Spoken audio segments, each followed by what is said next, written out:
City Council of November 23rd, 2021 to order. And we will do so in our usual fashion by standing and saluting the flag. If you have one near you, or there's one in chamber.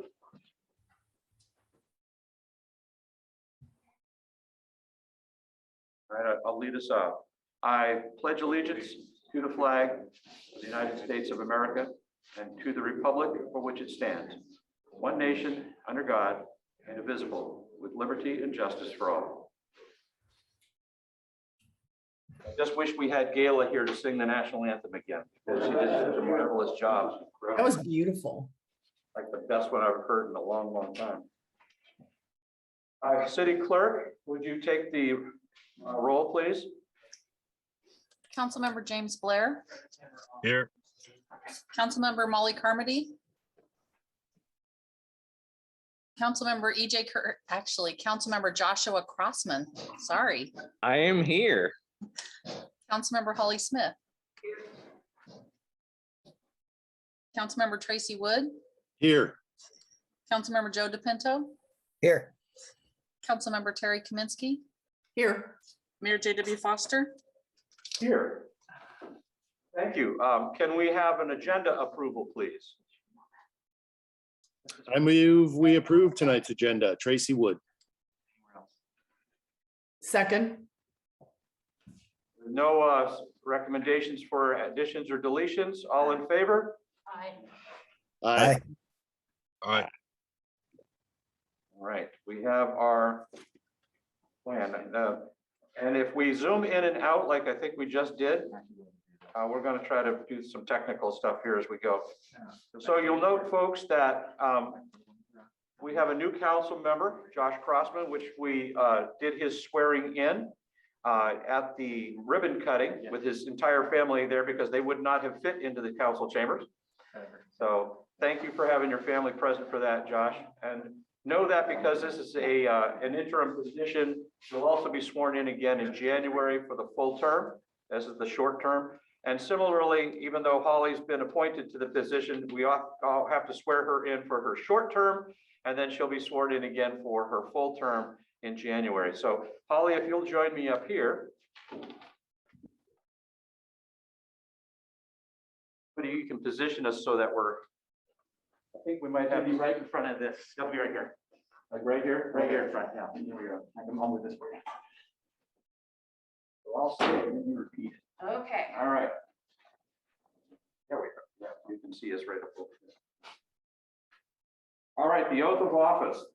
I, Holly Smith, I, Holly Smith, do solemnly swear do solemnly swear that I will support the Constitution of the United States that I will support the Constitution of the United States and the Constitution and laws of the state of Washington and the Constitution and laws of the state of Washington and all local ordinances, and all local ordinances, and that I will faithfully and impartially perform and that I will faithfully and impartially perform and discharge the duties and discharge the duties of the office of City of Yelm City Council position number 4, City of Yelm City Council position number 4, according to law, according to law, to the best of my ability. to the best of my ability. Congratulations, Thank you. Councilmember Smith. Amen.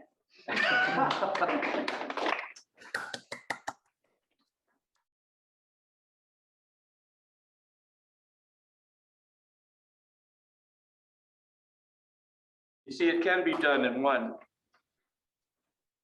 Josh? Missed it. Okay, very good. We're going to go on now to our second special presentation. And I believe, if I'm correct, I'm going to see. Hey, Lynn, do you have a video? Can you join us by video? There you are. Hello, I haven't yet got to meet you in person. Nice that you could join us. Can you hear us okay? Yeah, I can hear you guys. Excellent, okay. Well, folks, Jay Lynn Carrier has joined us because, as you know, we celebrate special students from the Yelm Community Schools High School with a Student of the Month program that was started by the Yelm Rotary Club in conjunction with the school and with the City of Yelm and with local business partners. And so for the month of October, we'd like to recognize Jalen Carrier as the Student of the Month. And this is what they wrote about Jalen. There isn't just one thing that makes this outstanding senior special, because she is so incredibly well-rounded. She is a kind, hardworking, and driven young lady, but she also excels in all challenges she takes on. Jalen is a decorated three-sport athlete, in addition to being an exceptional running start student. She has competed at the national level for volleyball, is an officer in the National Honor Society, the Yelm High School Senior Class Vice President, and volunteers in our Yelm community. I'm sorry if I left anything out, Jalen. Think we got it all? Yelm and the Tornado family are incredibly lucky to call her our own. It's a wonderful honor that we get to, I don't know if you can see this very well, but this is the plaque. That is not showing up very well because I have my background muted. Here, let me fix that. We want to make sure that you guys get to see this.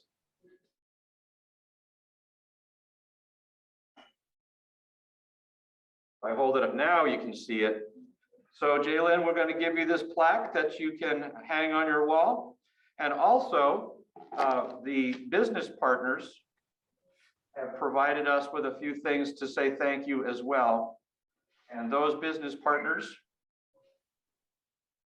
are Ken McCulloch, American Family Insurance, Masonry Cafe, Olympia Federal Savings, Edward Jones Financial Advisor Pam Ferris, Pizzeria La Gitana, the Shiplap Shop and Coffee House, Walmart, and the Yelm Food Co-op.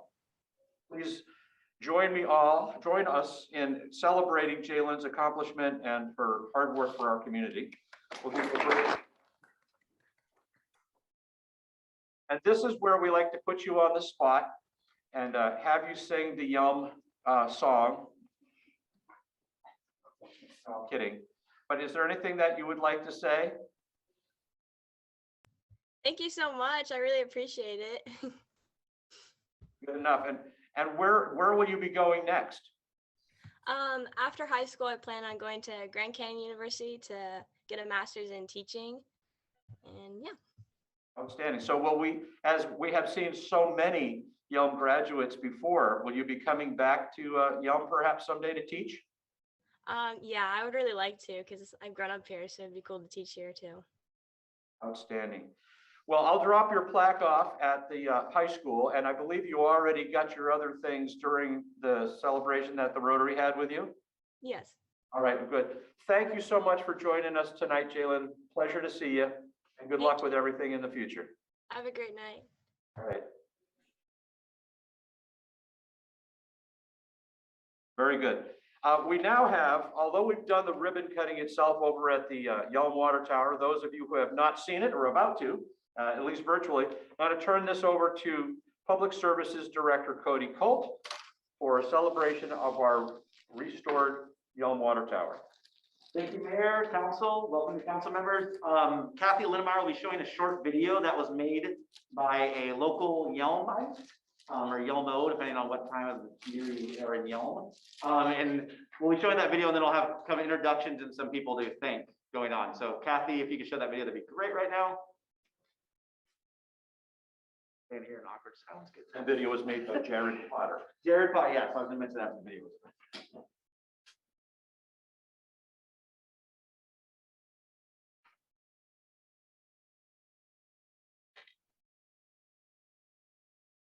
Will you post this on Facebook? Yes, this will be posted on the Yelm page. I'll talk about that after the video. Is there sound on it? There is normal. She doesn't have it enabled. No, she doesn't have hers enabled.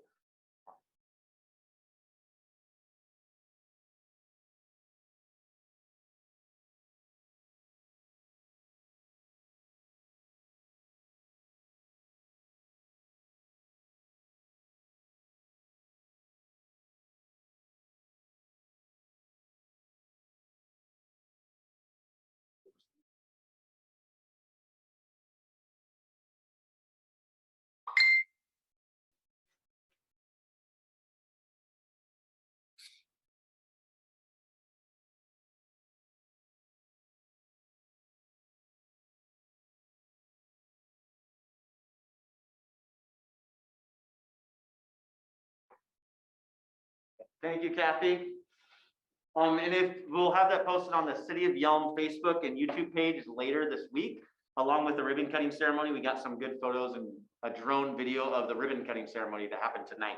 So those will be both posted on the Yelm YouTube and City of Yelm Facebook page later on this month. So keep your eyes out for those, and you'll be able to hear those with sound at those times. And then I'm going to introduce the man who made this all happen. So this was a project picked up. I'm not going to go too much in depth because he'll be able to talk about it. This was a project that Steve Craig had envisioned several years ago to save the historic water tower. And I'll let him come up here and he'll give some introductions and thank some people and tell you kind of how this all got started. Steve?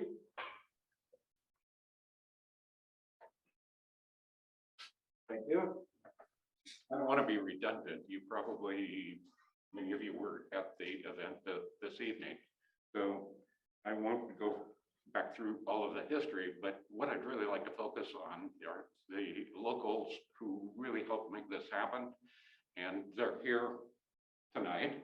And first off, I'd like to introduce you to Tracy Connolly and his extended family and crew who undertook this unbelievable project. And I've got to add one little detail that is pretty interesting.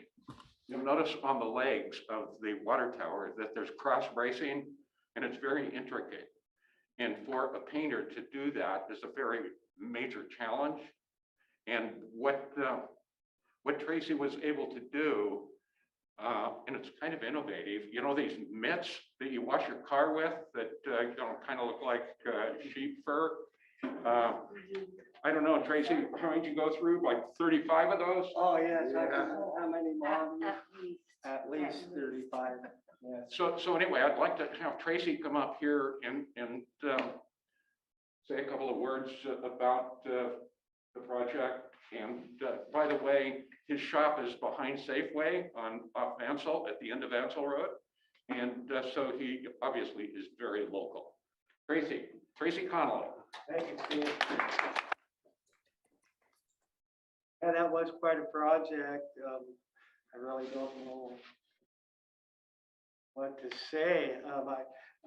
Drew, my son Kendall, and my mom were a lot of help. I couldn't have done it without him, and my wife too. But these three are really helped pull it off as far as getting the job done and getting it going.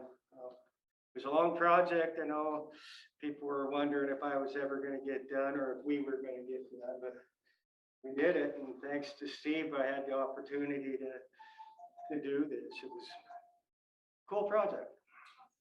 Well, you did a great job and provided hours and hours of entertainment for us here in City Council, in City Hall. And I left my 1998 Blazer out there hoping that it would get repainted at the same time, but you did an awesome job of redoing that. Do you have any idea how many gallons of paint that took? Kendall, you got that? Like 40? 40 gallons?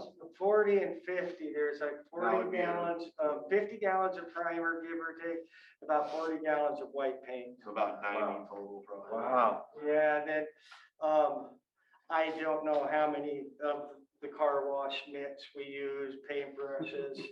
A lot. Gloves, went through a couple pair of rubber gloves. Yeah. Yeah. Well, excellent. And when will it need to be repainted again? Oh, boy. We were thinking next year, didn't we? Yeah. Like the Golden Gate Bridge where you have to start at one end and then you start. Right. You call me when they start on it next time. Okay, won't be me, but okay. I'd also like to introduce a person who is an acclaimed high wire act. He's an artist, and like a lot of artists, has to have a day job, and was an exceptional sign painter. And he agreed to do his high aerial act up on the tower. And there's a catwalk around the tower at the tank. And not only was he on that catwalk painting Yelm on the tank, but he was on a ladder on the catwalk. And we had to use a lift to kind of prop him up to hold him in place while he was painting Yelm. So I'd like to introduce Michael Heaton to say a few words. Thank you, Mike. Well, let's see. Steve, called me about 2 days before the water tower had to be lettered. And so I scrambled and got the paper. I had to make the artwork.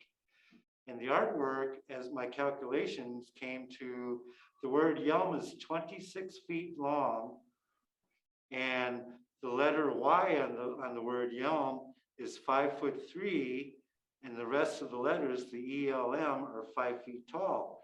So the bottom of the letters was at this height when I'm staying on this very narrow catwalk. So I brought a ladder from home, and thanks to Drew, I wouldn't be here tonight if it wasn't for Drew. We worked together, and he was my backup, and I just painted away. And it was just a real proud moment for me. Excellent. It came out so good. Can you move it just a little to the right, though? As soon as we get it. Yeah, right. Yeah. So thank you, Yelm. Thank you, Michael. Thank you.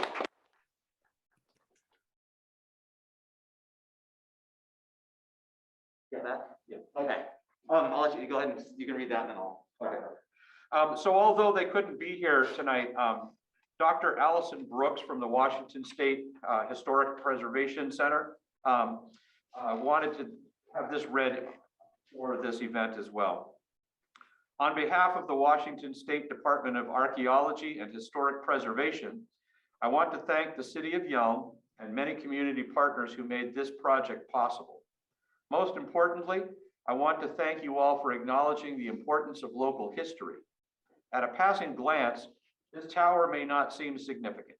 However, the Tin Man symbolizes the technology that helped grow Yelm from a predominant agricultural community with a turn-of-the-century water system, one of the top 10 fastest growing cities in Washington State today. American history is as much local as it is national, and this community effort is to be commended. Special thanks to Steve Craig for his vision and coordination, Mayor Foster, Representative JT Wilcox, Barry Wilcox, Beverly Vines Haynes, Margaret Clapp, EJ Curry, who are all board members of the Save the Historic Yelm Water Tower Committee, City Administrator Michael Graham, Public Services Director Cody Colt, Tracy Connolly, Michael Heaton, Chicago Bridge and Iron, and the entire Yelm community for listing the Tin Man on the State Historic Registry and restoring it to greatness. The incredible light display will illuminate the spirit of Yelm that will be appreciated for generations to come. Thank you, Allison, for those comments. Cody? Yeah, and just to finalize, if you guys didn't have a chance, the tower, we went through a little light production today, and the tower will be changing lights based on whatever the season is. So there'll be different lighting displays throughout the year based on the seasons and different events going on in Yelm. And just keep your hats on because you ain't seen nothing yet on how cool this is gonna be.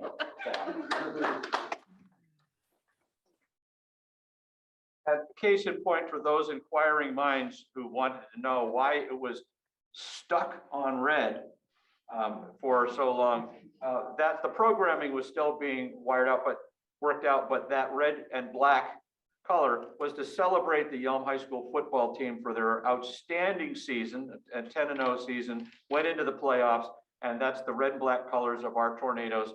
They did a great job, and it was nice to be able to celebrate them with the tower. But now, as Cody says, it'll be different every time you look at it.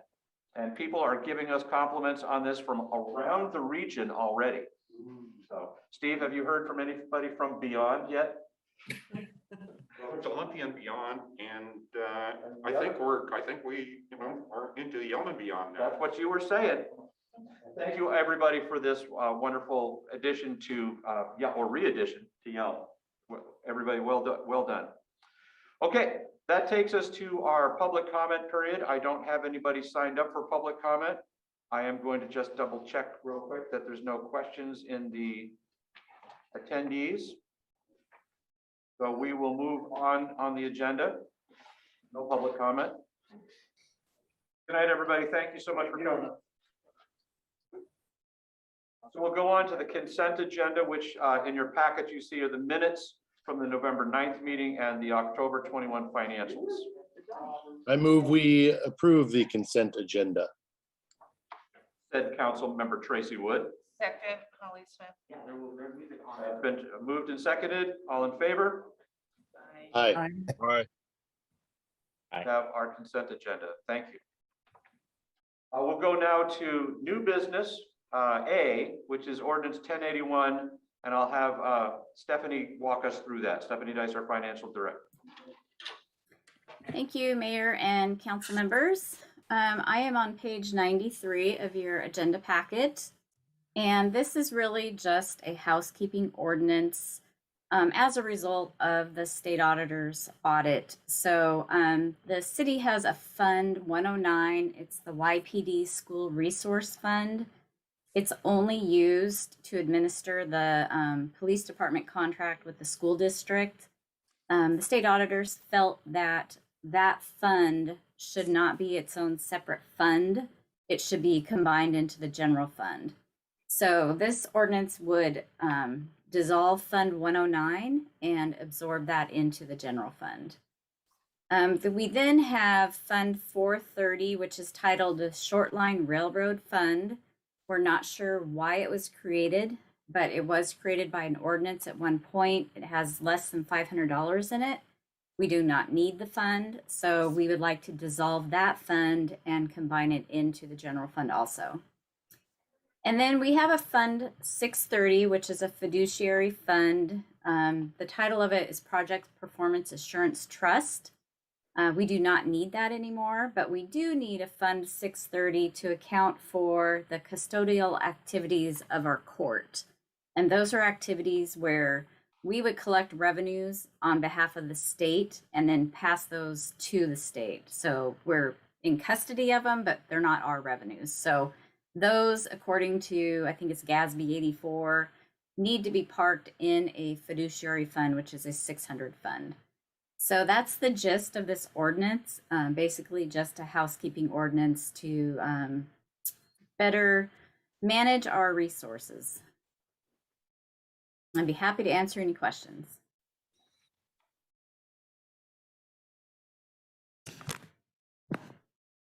I've got one. Sorry for missing that yesterday. I was tied up in meetings all day.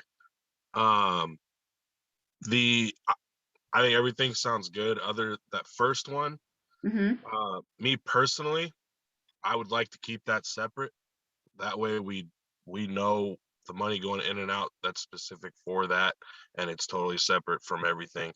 I don't really like the idea of just throwing it into the general fund. That's my own opinion.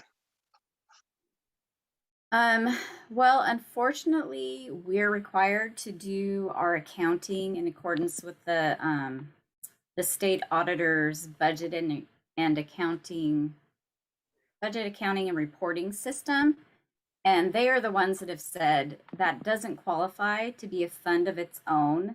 It has to be within the general fund, but we could assign a project number to it, or in some way identify it separately in the general fund by account numbers or by a project number.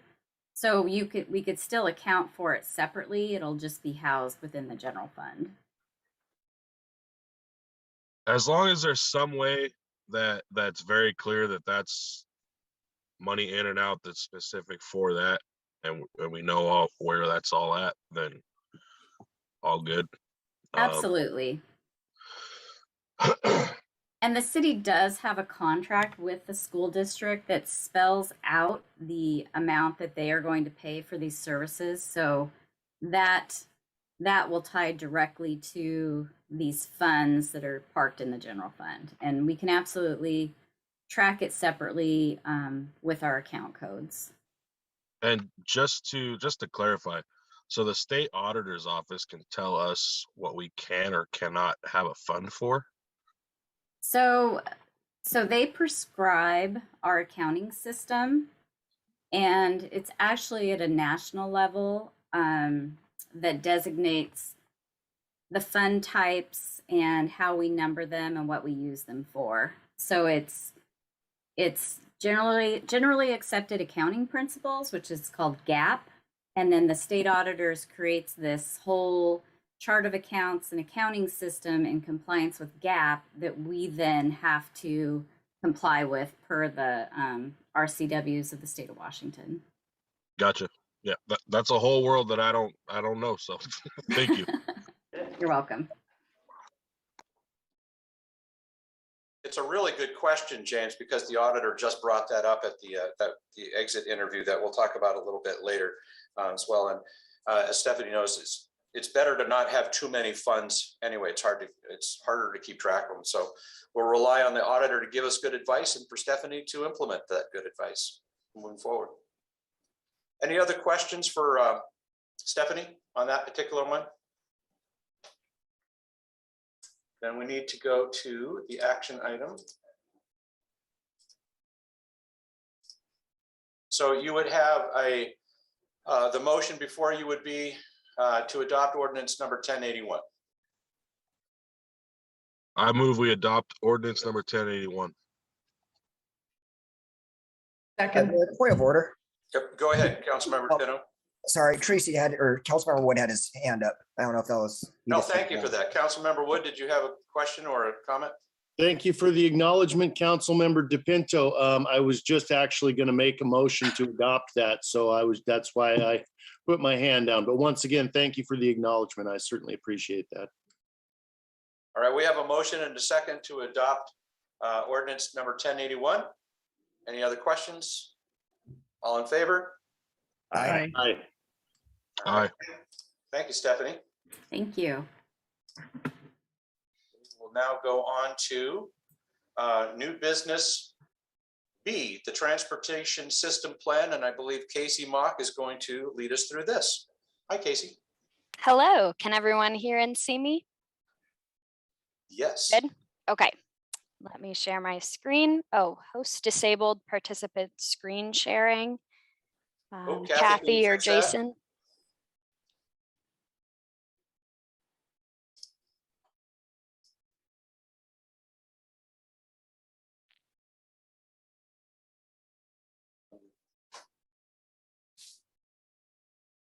Let me pop out here and make sure that's happening.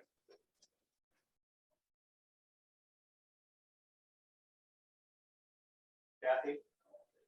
where can I get a screen share for her?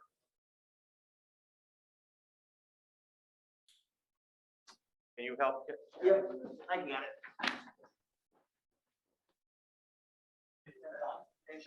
Screen sharing for Casey.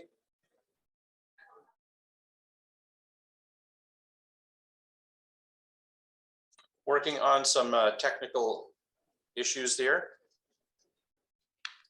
Well, that's no problem. I'll just get started and hopefully I'll add in my presentation at the end. Very good. Yes, before you, I have the 2021 Transportation System Plan update. I brought this to the November study session a couple weeks ago, just to give a little introduction about it.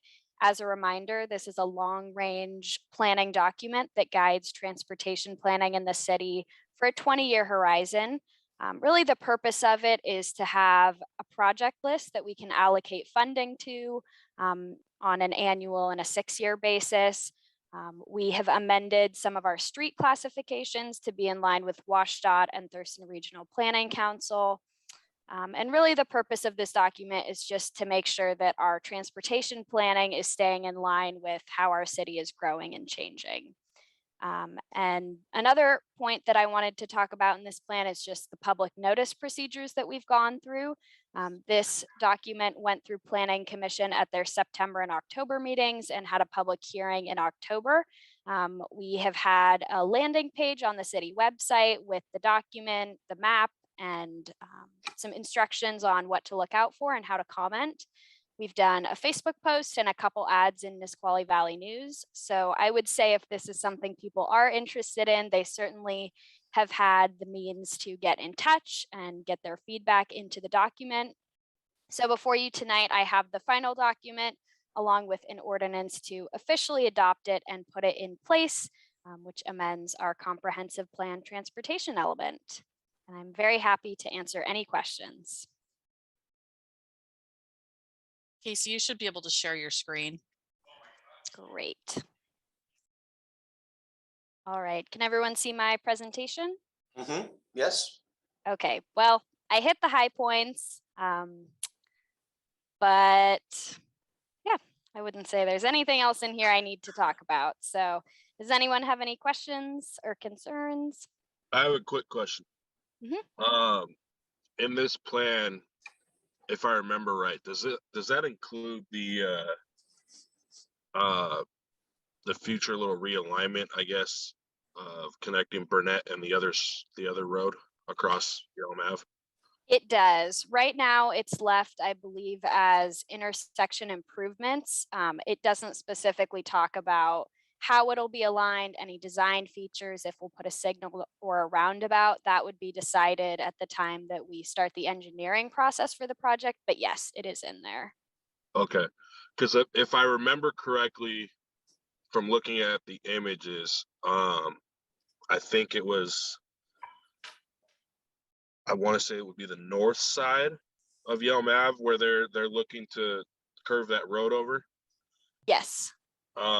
I'm assuming that's going to require property acquisition, right? Yes. Yes. If we did the realignment, it would require acquisition. I'm not exactly sure how much at this point, but yes, it would. Okay. When, I don't know when we're going to get to that point. But maybe if the other side of the road is a cheaper option, maybe we should look at that. I don't know. I know that specific property, I want to say in the last 6 months or so, I saw it went up for sale. So I have no idea what's going to happen with that one. So just future reference. But yeah, we can cross that bridge when we get to it. No, that's helpful to know. And yeah, we would definitely, at the time when we start the specific project improvement process, we'll make sure to look into how to do the most cost-effective option.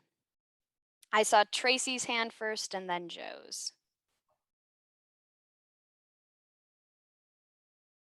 I just wanted to mention that I thought you did a fantastic and very clear job in this presentation, and I'm going to hand it off to Joe and let him speak his piece. Oh, well, thank you very much. Thank you. Yeah, good presentation. I liked it. And it's kind of a particular question regarding the pedestrian bridge. So originally it was about 1.6 million when we first saw it on council, and it says 1.25 now. Just wondering what happened with that change, or was there a new cost revision on it? So I worked with Pat Hughes, our city engineer, just to get the cost estimates. I will say they are very much estimates. Gotcha. And yeah, I think I would have to have Pat talk about the specific difference there. That specific project is probably one that we will not be focusing on in the near future. And so that number is going to change regardless with inflation and, who knows Sure. what the world looks like. So Sure. yeah, I would say don't pay too much attention to the specific numbers. They will change over time. I saw it was on the low priority, so I was just curious why that number changed, but thank you. Yeah, Appreciate it. of course. Josh? Yeah, so a lot of these are really good. How do we get these going? Get the Great. process, get the ball rolling, let's get these done, because a lot of these I think are very beneficial for the city sooner rather than later. How do we get that? How do we make that happen? Great question. So this is the long range document. And then the way that we get these done in the short term is every year we do our capital facilities plan where we say, these are the projects that are getting funded this year. We also have a 6-year transportation improvement program. I would say the main strategies, I talk about funding sources specifically in the document, but something that staff is definitely working to as our planning staff has grown is applying to more grants, especially for transportation projects. So that's something we'll definitely be looking to do.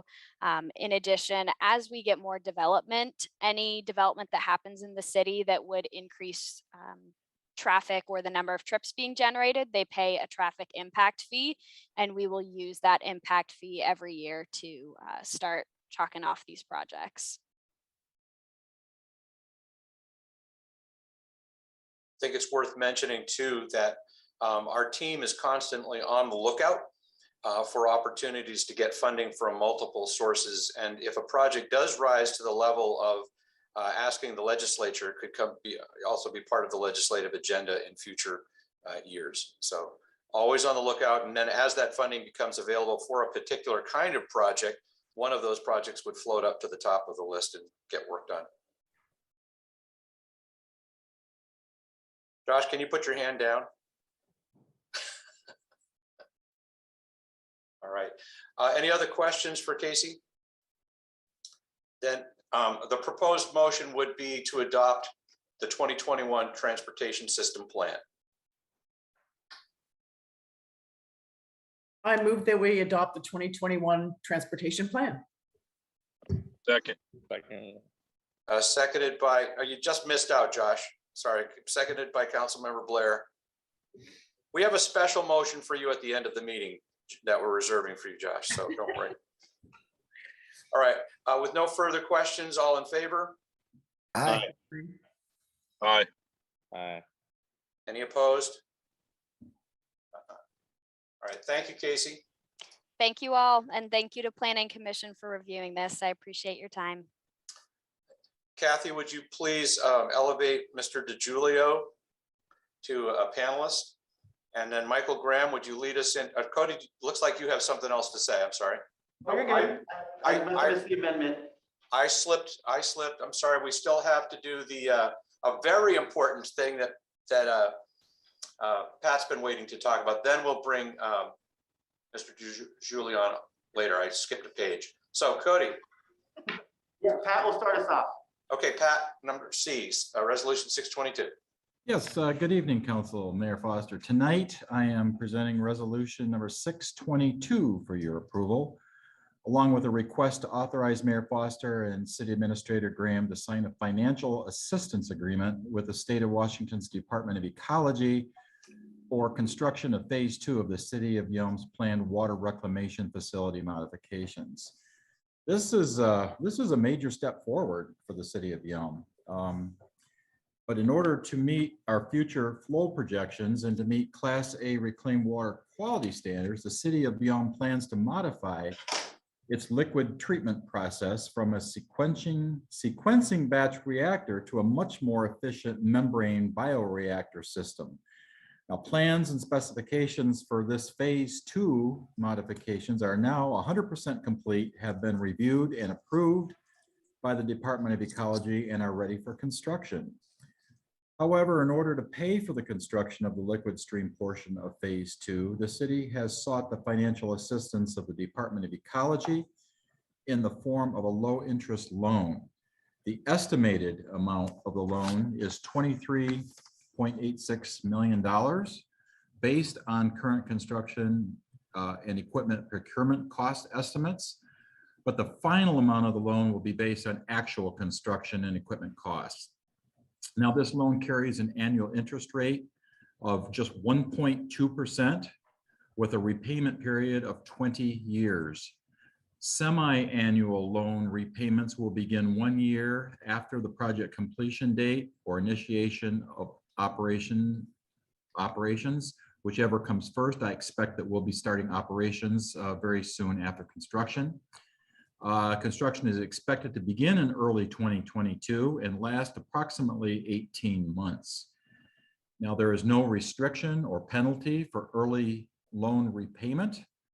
Any funding that's awarded but not used for this project will be de-obligated at loan closeout without any cost to the City of Yelm. But at this point, I'd like to turn this virtual podium, if you will, over to Public Services Director Cody Cope, who will explain how the city plans to pay back this loan. So I'm going to share my screen here if I can. See if I can figure that out. There we go. So before you, so I promised council, I know the numbers are small for Councilmember Smith in here, but I'm hoping everybody else can see that.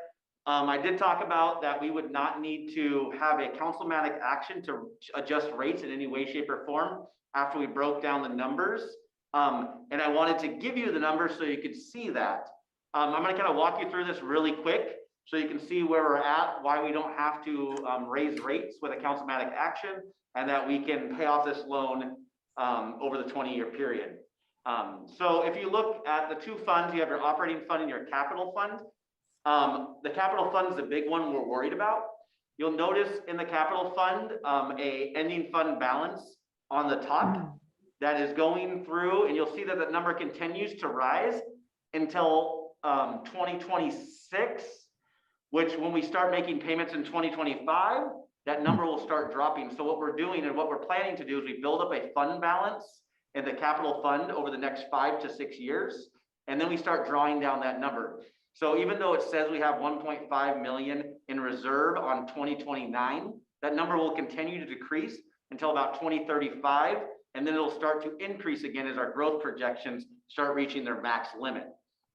The operating fund, you will notice, stays stagnant. It stays right where it needs to be with its minimum target balance.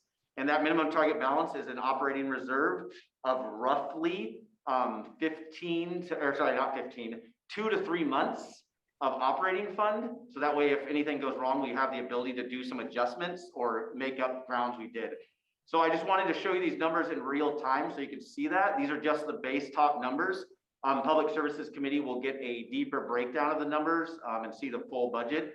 But I just wanted to show you why we didn't have to raise rates. And this is with our current rate schedule as set by council back in 2017, I believe, is when it was adopted by council, that the rate period for sewer. So I'll be happy to answer any questions, or if you want more detail on the balances and what kind of projects we have planned, I can do that too.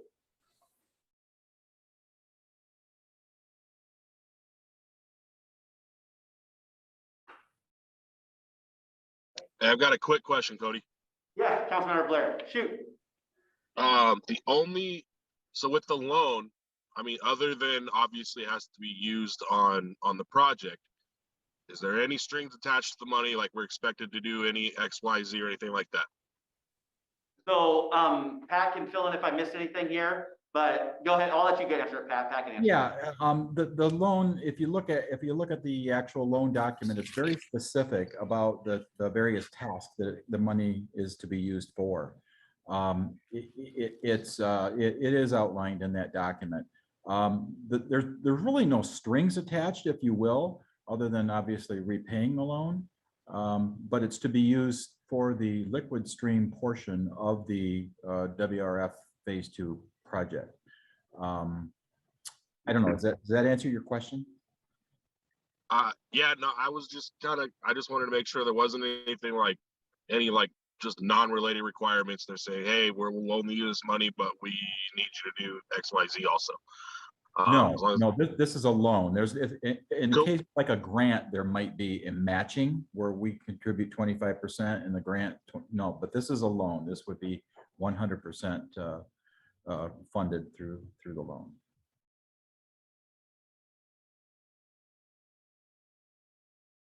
Any other questions? Awesome. I'll turn it back over to Pat to kind of wrap up the end of this. Okay, yeah, so in your agenda packet, you'll find resolution number 622. This is to accept the loan from the Department of Ecology. The resolution is very brief and to the point, so I'd just like to read it for the benefit of those listening. And it just reads as follows. Whereas the city of Yelm was awarded a $23,862,000 loan from the Department of Ecology to aid in financing the cost of the city of Yelm water reclamation facility modifications. And whereas this loan has a 1.2% interest rate, and whereas this loan has a 20-year term with an early payoff option, now therefore be it resolved that the City Council of the City of Yelm does hereby accept loan number WQC 2022 Yelm PW 00058. In addition, in your packet, you'll find a copy of, like I mentioned, the actual financial assistance agreement with Ecology. Now, this is just a standard form of agreement that's used by Ecology for all ecology grants and loans. The document outlines the various construction tasks. There are 5, as Councilmember Blair had asked. This includes task descriptions, expected deliverables, task cost estimates. In addition to the resolution to accept the loans, we're also asking council to authorize Mayor Foster and City Administrator Graham to sign this loan agreement with Ecology. This is for the construction of the liquid stream portion of Phase 2 of the City of Yelm Water Reclamation Facility modifications. I know we've been discussing this project and the financial arrangements over a very long period of time, but if you have any questions remaining, I'll try to do my very best to answer them. Other than that, I will turn this back to Mayor Foster for any potential action. So any other questions for Cody or Pat? Let's see, Councilmember Smith? Well, I was just gonna make a motion. Okay, So I move that we approve resolution number 622 and authorize Mayor Foster and City Administrator Graham to sign a financial assistance agreement with the State of Washington Department of Ecology for construction of Phase 2 of the City of Yelm Water Reclamation Facility modifications. A long one. Yeah. Second, DePeno. seconded by Councilmember DePino. Any further questions? All in favor? Aye. Any opposed? Motion carries. Thank you, Pat, for your work on this, and thank you, State of Washington, for the generous financial assistance. Yeah, thank you all. Now you better get to work and build a new treatment. Yeah, and what will the life of this treatment plant be once it's all said and done? Well, the modifications that we're making now will carry us out through the year 2045. So this is, we're looking at what, 25 years out. But remember, we're rebuilding this plant with the chance for expansion. We're designing it so that we can insert additional membrane cassettes into the plant as population grows. So we're kind of designing this, or redesigning, I guess you'd say, to accommodate future growth. So that's part of the strategy. Good timing, considering that our water rights will probably be restored here this year, and we'll have a lot more toilets being flushed in your general direction. Great. Thank you very much for your work. We'll now move on to old business. As old business A, Ordinance 1079, the 2022 ad valorem property tax. I'm going to reopen or continue the public hearing on this matter at this point, starting at 6:50. So if Stephanie will give us an overview, and we'll accept any public comment if there is any, and then move on to council action. Thank you, Mayor and council members. On page 155 of your packet is the body of the ordinance. Not much has changed from the last time. The property tax we have in section 1, the property tax would be $1,574,547.11. If you go to section 2, this does include the 1% increase as allowed by law, and it also includes a little bit of, let's see, new construction, and amount for new construction is $6,629, and the amount of increase in state assessed property is $44.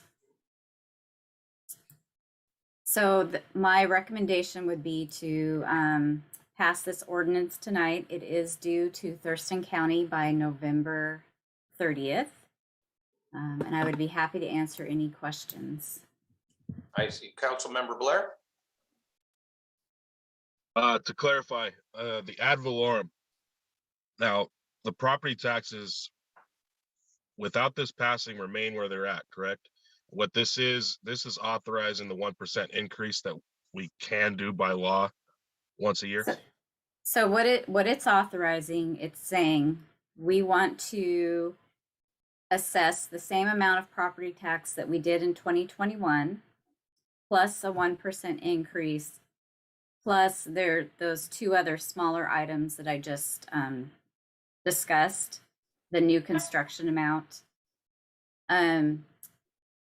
Council certainly does not have to take the 1%, which that 1% is $14,931.37. So how? How would we word this?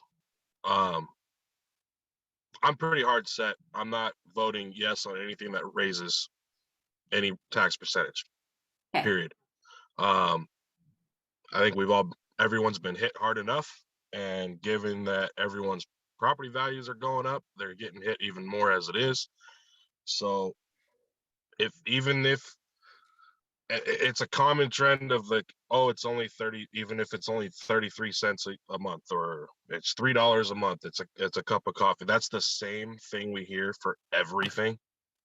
And when you add up 20, 30 of those, they add up. And so I'm not, me personally, I'm not voting yes on anything that increases it, the rate at all. So how can we do this that just keeps it the same that it was as far as the rate goes?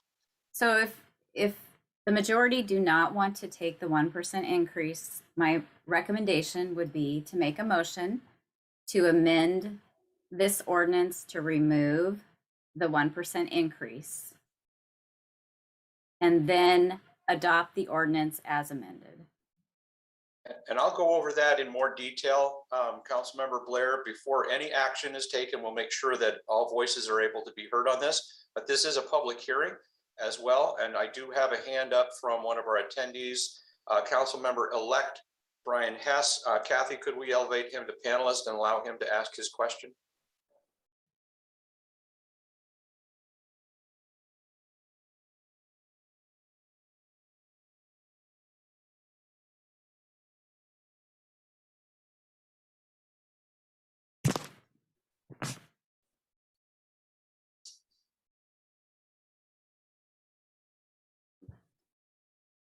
Brian, while we're waiting to do that, trying to get you elevated to panelist, can you type your question into question and answer box and I could read it for you?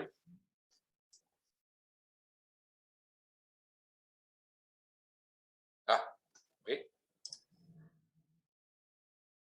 I think we got you. There we go. Go ahead, Brian.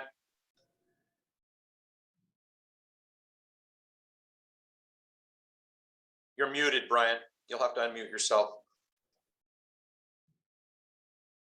Okay, can you hear me okay now, sir? There you go. Yep. Okay, as Councilmember Blair put it, property values have been going up.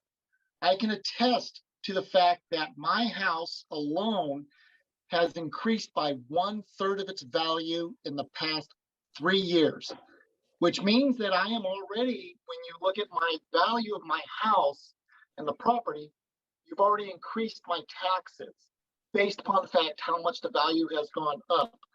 I would like to ask the council to please consider this.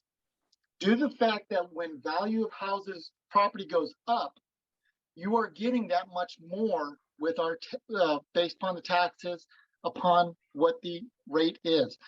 At this time, as Councilmember Blair has put it, a lot of taxes are being added on to the property. And I would like you to please consider the fact that the values have been going up greatly within our county, within our city alone. Please consider the fact that the value of the properties are going up, that you're already getting that 1% increase. If you have not considered that when you are looking at the values, which is what I would like to ask, if that has not been looked at, in other words, you're looking at what the previous values were, please consider the fact that our values have gone up. The assessors have come around.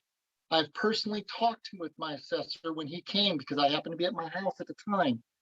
And when my property value went up, again, that value that went up, it was almost 1/3 of what the original value was about 3 years ago. So you already got that 1% increase. If I am understanding correctly, when value goes up of the property and then the taxes stay the same, you should have already gotten that 1% increase that you're now currently asking for. Pay increases have not gone up. Cost of living increases for many out there have not gone up at this time. So please consider what Councilmember Blair has stated.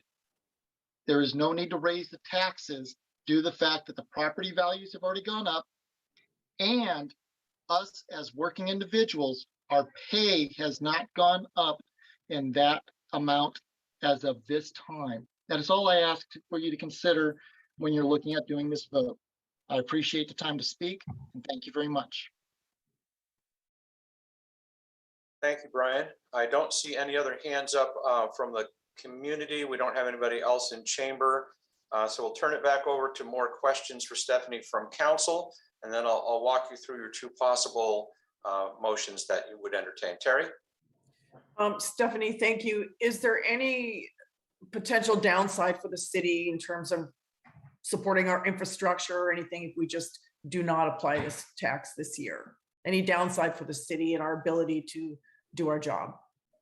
So if you don't take the 1%, then it's, you know, just under 15,000, but that's a cumulative effect. So, you know, it's 15,000, but then it builds on every year.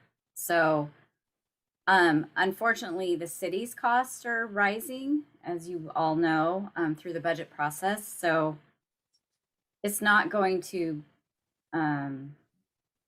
greatly impact the city, but over time, it will build up to a material amount.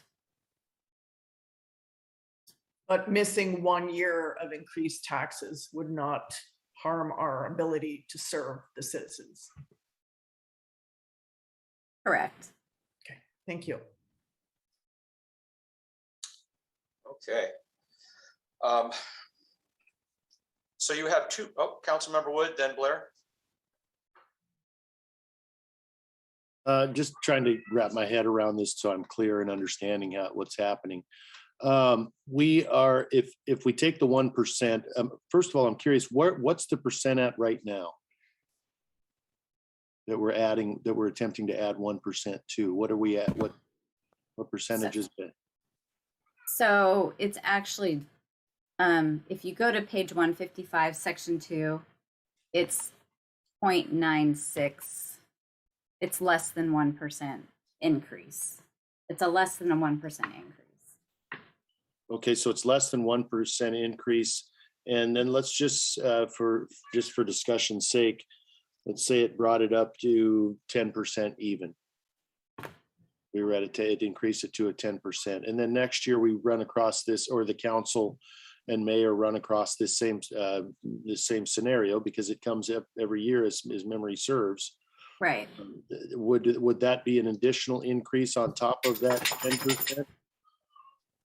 So if you add the 1% this year, you're going to add 15,000. So now you have what you had in 2021. Let me stop you there.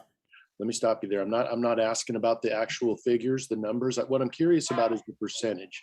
And what I'm curious about, and what I think that I'm hearing you say, is that each year, whatever gets approved by whatever city that may be, in this case, the city of Yelm, what we decide if we pass this budget and say, yeah, we're going to take this additional 1%, and it brings it up. Let's just, for hypothetical purposes only, say it brings us up to 10%, and then next year that 1% comes up again. It would then, correct me if I'm wrong, bring us up to 11%, and then 12%, 13%. Am I understanding that correctly? You're increasing this 1% by another 1% next year. Could I jump in real quick? Please. Go ahead, Councilmember Blair. So Councilmember Wood, my understanding is, and just to round off numbers, what this is, so let's say the current tax was $1 per $1,000 value. By raising it to 1%, we're not raising it a full percentage point of the $1,000. We're raising a 1% of that $1. So if we took the 1%, instead of it being $1, next year would be $1.01 per thousand. I think that's what it means. Would you agree with that, Stephanie? The way he just described that? I would agree. You're adding 1% per year. So whatever you have this year, you add 1%, then that's your new total. Then you go to the next year, you add another 1%. It's a growth factor, but you're growing by 1% every year, but the overall amount is growing over time. So Tracy, I'm going to pop in here and read right off the levy limitations worksheet. So in 2020, the total tax amount was $1,552,350. By adding the 1%, which takes that up to $1,567,873. That's where your 15,000 or so comes in. Next year, Stephanie will bring forward to council a base budget of $1,567,873, plus the 1% of that would be what you'd be asking to approve in 2021 for 2022. So every year you'll take your base budget and then decide if you want to include that 1% legislatively allowed tax increase. I guess what I'm asking J-Dub is, is there a point where we top out, where it's a matter of, okay, we're collecting? I mean, I guess I'm, because it's a little bit of a math problem, I guess. Stephanie can answer that. So the most that a city can levy is $1.60, because the city, the fire district, and the library district all have to live under $3.60. Fire can max at $1.50, library at 50 cents, that leaves $1.60. So if you go into your packet on page 158, you'll see down at the bottom, this levy amount proposed brings the city to $1.29. And if you really wanted to sock it to people, and of course we don't, you would ask for a levy lid lift that would restore that total amount to $1.60. And that's something that many councils down the road might have to deal with.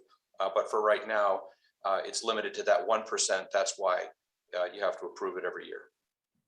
And that 1% is a limit set by law, by state law. It's not, it's the most that the city could do without doing a lid lift. We have one more. We're still in the public hearing section, so I'll go ahead and recognize Mr. Hess again.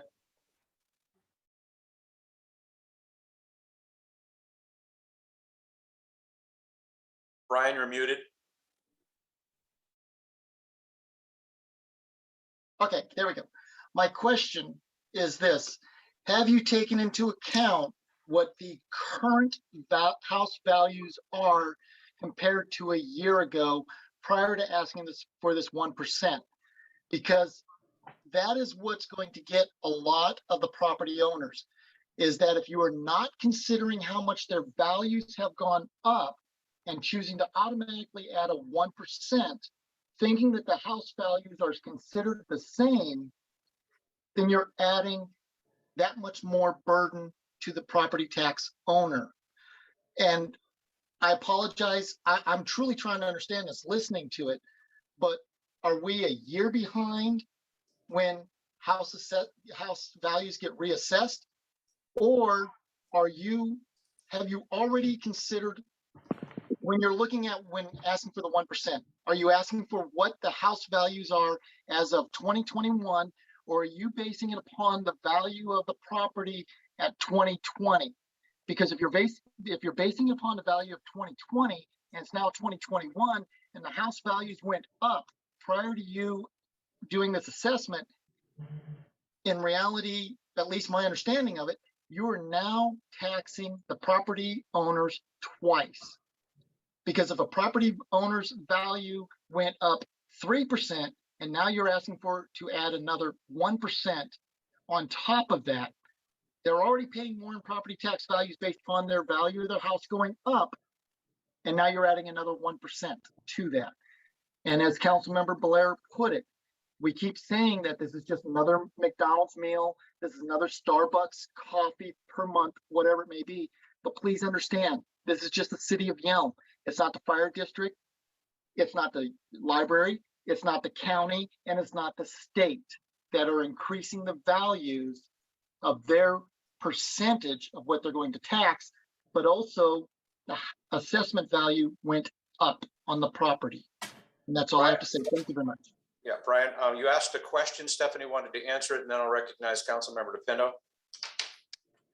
So the Thurston County Assessor's Office sends every city, every municipality that does property taxes, they send us a worksheet that tells us what the assessed value is for our city. And that's what we have to base our numbers off of. So the information that we received, it's 2021 values to levy the 2022 tax. It's information sent directly to the city from the assessor's office. The other thing is that if you remember when I did the presentation on the property tax, the overall tax rate is around $11. The city is a small portion of your overall tax rate. So this is proposing we're $1.29 of that piece of the pie. Councilmember DePinto. Thank you, Mayor. I agree with all y'all. I think I can read the room pretty well here. I am not for this tax increase. I know a lot of you aren't either. Let's just get moving on this. We have this conversation every year. It's an annual thing. It makes sense to me. It's a small amount, a small tax increase, 1%. Like she's saying, it's, a couple $4 or so. We're only going to raise $10,000, $15,000 to the city. It's not going to kill our coffers if we vote no on this. Let's go ahead and hear the options, Mayor, and let's take a vote on it. Okay, Councilmember DePinto is asking to call the question, actually. I will at this point close the public hearing at 7:09 on the matter of the ad valorem. And now, Council, you have two things before you. The recommendation from the Finance Director is what's in your packet. It's the ordinance that would accept the ad valorem that includes the 1%. You could make a motion to adopt ordinance 1079 as that is written. Or someone could make a motion to adopt ordinance 1079 amended to remove the 1% increase. Would that be fair enough, Stephanie, to say those two options? Yes. Okay. Councilmember Blair? I would like to move to amend the ordinance to remove the 1% increase. Second. Okay, slightly different than the way I stated it, but the motion and the second before you, Council, is to simply remove the 1% from the ad valorem. And then you would act to pass the ad valorem as amended. So let's move on the amendment first. I'll ask a roll call vote. Those in favor of removing the 1% from the ad valorem signify by saying aye or yes. Councilmember Blair? Aye. Councilmember Crossman? Aye. Councilmember Smith? Aye. Councilmember Wood? Aye. Councilmember DePinto? Aye. And Councilmember Kaminsky? Aye. Okay, the ayes have it. So the next motion would, be to move ordinance, to adopt ordinance number 1079 as amended. Councilmember Blair? Move to approve ordinance number 1079 as amended. Second. Seconded by Councilmember DePinto. Any other discussion? I think we can safely say all in favor? Aye. Aye. Any opposed? All right, Stephanie will make the adjustments and then she'll have to send that in by November 30th to the state so that we get any of that money. So thank you, Stephanie, for your work on that. And that amended ordinance will be sent out for council and will also be reflected in the minutes. Okay. Now, we will go on to old business, which is the biennium budget modification. And this is also a continued public hearing from the previous meeting. This meets the requirement to have the 2 public hearings. And so we will ask Stephanie to talk about the mid-biennium budget modifications. Be it known, though, that this is not an action item for tonight, that the action on this will be taken at the December 14th regular meeting of the council. Stephanie? Thank you, Mayor and council members. Last time we did talk about the capital projects. I do not have any other changes to present to you tonight. I do hope that to bring back the final proposed amendment on December 14th. That's all I have. Okay. Other Councilmember Blair, go ahead. And my apologies, I don't have it in front of me. And I can't remember if it's there. Within this budget, is there any money that's budgeted towards the possible proposed building that's wanting to be built? And I think as of right now, I think we got approved for the what's the term I'm looking for? The planning? The study, the study part, the planning part of that building. I think we got that from the state. Is that part of this budget, and is that moving forward? I would let Michael Graham speak to that.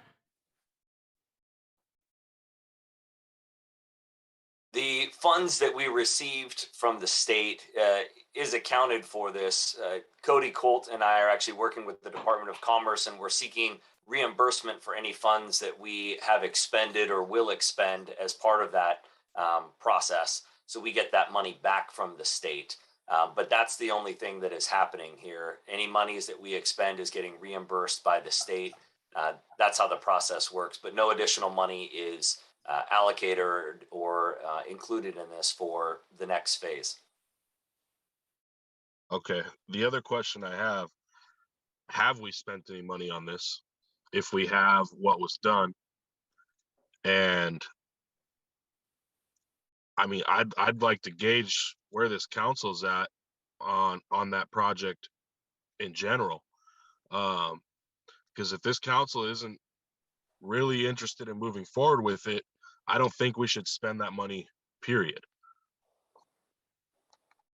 It's a good question. The short answer to your first question is yes, money has been spent per the process and the plan that was laid forward.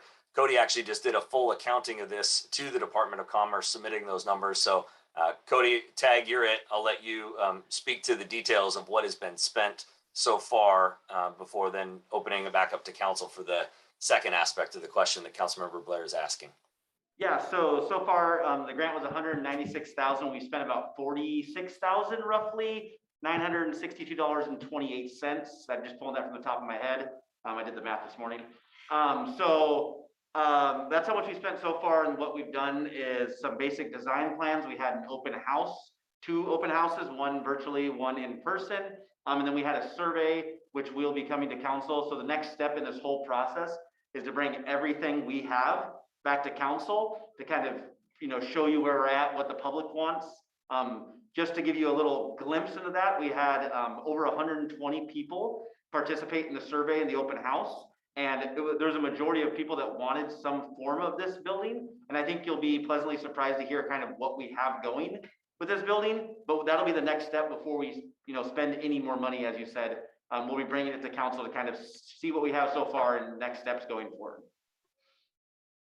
Okay, one more question for you. And honestly, a big part of why I was against it was there was a lot of talk about it being a satellite campus for SPSCC. Is that still on the table? So we took a lot of different input. That was one of the options we believed would be useful. There was other things mentioned like some kind of childcare YMCA center in it. There was a mention of a new library museum piece. I'm just trying to pull from my head what the survey results were. We had a lot of people want a pool. Obviously we can't put a pool in there. There was some kind of like meeting space, open classroom space that can be available for anyone. So those are some of the things we'll bring to you guys when we talk about it. So the piece you specifically mentioned about the satellite campus, there would be classroom space that any college could utilize. Anyone could utilize that classroom space too. It could be a library utilizing it, could be a group of people wanting to have a meeting could utilize that space, or any of the above.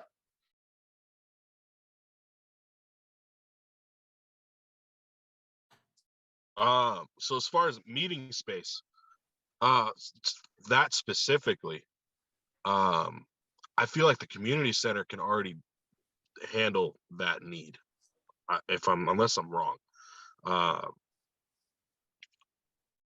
If anything was gonna make sense to me, it's something to do with moving the library so we can get out of that.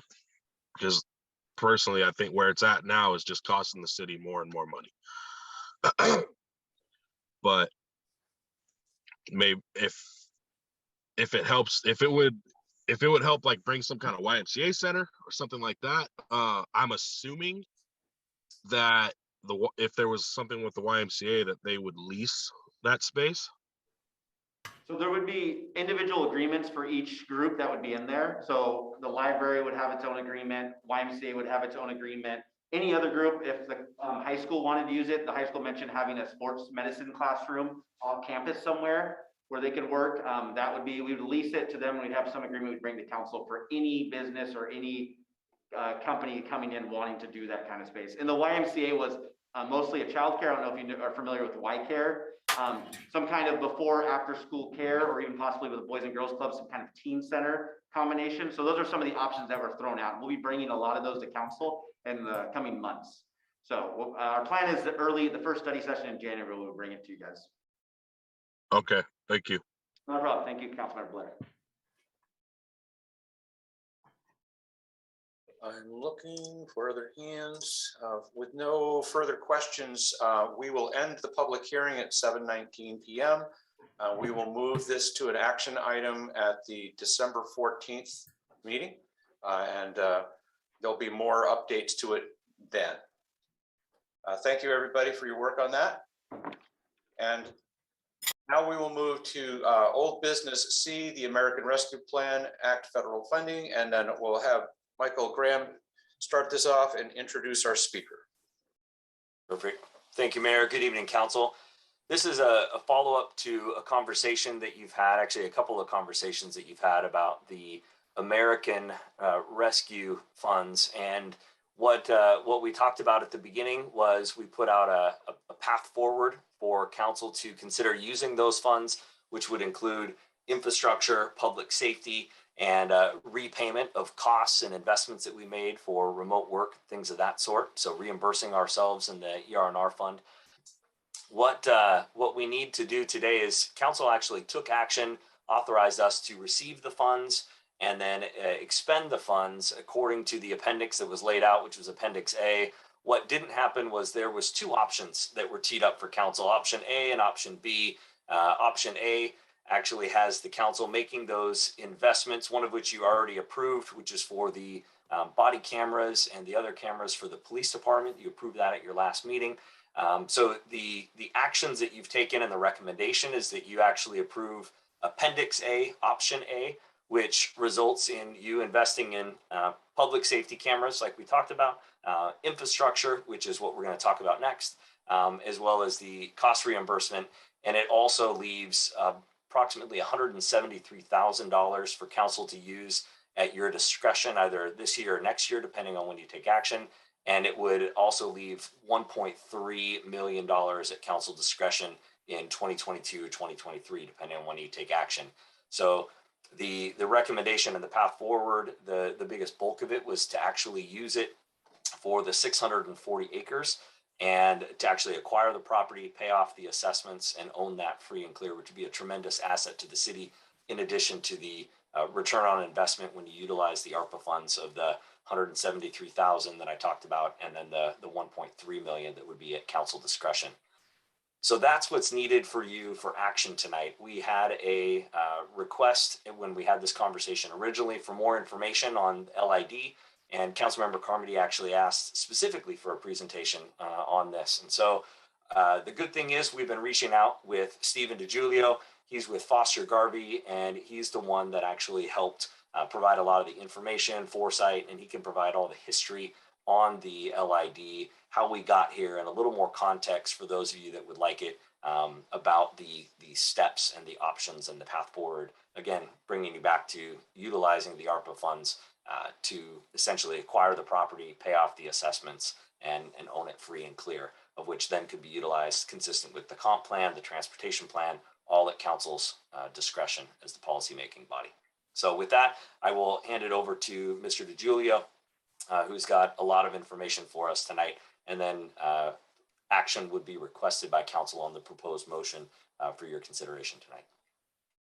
Steve? Thank you, Mr. Graham. Most of you know me, having worked with the city for as many years as I have as Special Projects Counsel.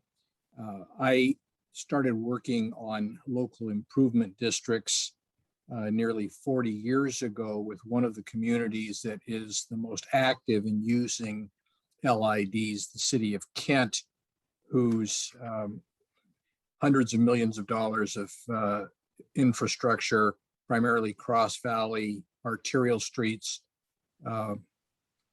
were constructed using LIDs. My LID experience is from all over the state, and from small water and sewer projects to projects such as the Seattle streetcar LID. There are some communities who have used a lot of LIDs and use them regularly. Tacoma is an example of a community that uses LIDs for projects as small as a one-block alley improvement within a community. And so today we're going to talk about LIDs, what they are and what they're not. And so the first group of slides is our general information about LIDs. So when we get to the Killian Road LID, you'll have a full understanding of what that project is about. So I'm trying to share screen, and let's see if I can do that. So here's what we're going to talk about. What is an LID? We're going to talk about the history of the Killian Road LID for the city of Yelm. We'll talk about the foreclosure process and the city's options. Okay, what is an LID? Our Supreme Court told us in 1965 that special assessments to pay for local public improvements benefiting specific land are of ancient lineage. All such assessments have one common element. They are for the construction of local improvements that are pertinent to specific land and bring a benefit substantially more intense than is yielded to the rest of the municipality. An example of a project that was funded in substantial part with a local improvement district was the major north-south arterial throughout the region at the time, the SR 99, or what we commonly refer to as the Aurora Bridge, was funded with an LID, assessments against property north of the ship canal.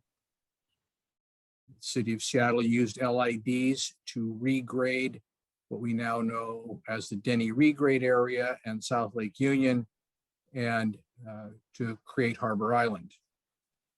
LIDs can be used for any public improvement, including parks. And in the proper case, even aesthetic improvements can provide a valid benefit for special benefit assessments. But note of significance, LIDs are only financing tools. It's about financing infrastructure, not constructing them. LID process leads to the sale of bonds to investors and the retirement of those bonds by annual assessments on the property owners within a district. LIDs are not debt of the local government. They're not debt of the local government. the Killian Road LID is not a debt of the city of Yelm. LID statutes do not inform on the technical feasibility, design, costs, construction management, or other project requirements other than requiring that all LID projects be bid prior to construction. Also of note, special assessments are not taxes. They're not subject to uniformity requirements. The amount of assessments can vary from property to property based upon the special benefits that the public improvements provide to that particular tract or lot. It is, of course, a public improvement. You're using the city's process, albeit not city dollars, to build public improvements that are paid for by the property owners primarily, who benefit specially by those improvements. On the other hand, if it's the primary purpose and effect are to benefit the public generally, then it's not a local improvement, although some property may benefit in a particular locale.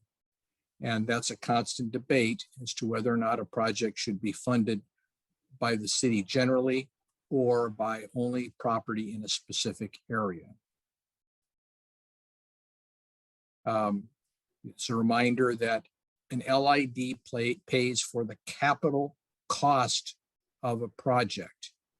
Here's an example: the City of Seattle LID for the South Lake Union streetcar does not pay for O&M except in rare circumstances. There's a very few exceptions when an LID can be used for O&M costs, and none of that is relevant to our discussions tonight. Here's a very tight time frame provided by law. Once an LID is formed, there's only a 30-day appeal period to challenge the formation of a local improvement district. Local improvement districts are highly influenced by due process consideration, requiring notice and opportunity to be heard by property owners who may be subject to assessments. Our United States Supreme Court decided that over 110 years ago. The amount of due process, the specificity of the law providing for city local improvements, such as the Killian Road LID, you can see here are governed by numerous chapters of the RCWs, from the beginning to the end of the process, and in some cases, specific provisions, for example, filling lowlands at Chapter 3555 RCW, which has not been used for generations, but still is on the books. Some projects, because of the controversy for LIDs, are actually going to final assessment rolls before the project is constructed. The city of Bainbridge Island funded downtown improvements to its community, the Winslow community, and first confirmed the final assessment roll, knowing how much money it would have from assessments before it bid, before it awarded the contract for the construction of those projects in order to assure that they would have the money to pay for it. There are two typical methods for assessing properties: a mathematical benefit analysis or a special benefit analysis. A mathematical benefit analysis could be as simple as the per square foot of a parcel as the basis for spreading assessments. Special benefit analysis is more of an appraisal type approach that determines the amount of special benefit in a before and after calculation. What is the value of the property without the improvements? What is the value of the property with the improvements? It's clear that an assessment cannot exceed the special benefit to that parcel from the public improvements. In addition, the assessments must be proportionate to one another. And again, no matter what assessment method is used, per parcel, front foot, the courts will only be concerned about these two criteria, that the assessment per parcel must not exceed the special benefit and is proportionate to one another. And property not benefited may not be assessed, and special benefits cannot exceed the amount of the special benefits accruing to the specific lot, tract, or parcel. In certain circumstances, assessments may be deferred. Chapter 8438 provides for assessments to be deferred indefinitely for qualified senior citizens. Deferral means that the assessments are going to have to be paid at some point, but they're deferred during the period that the property is held by qualified senior citizens.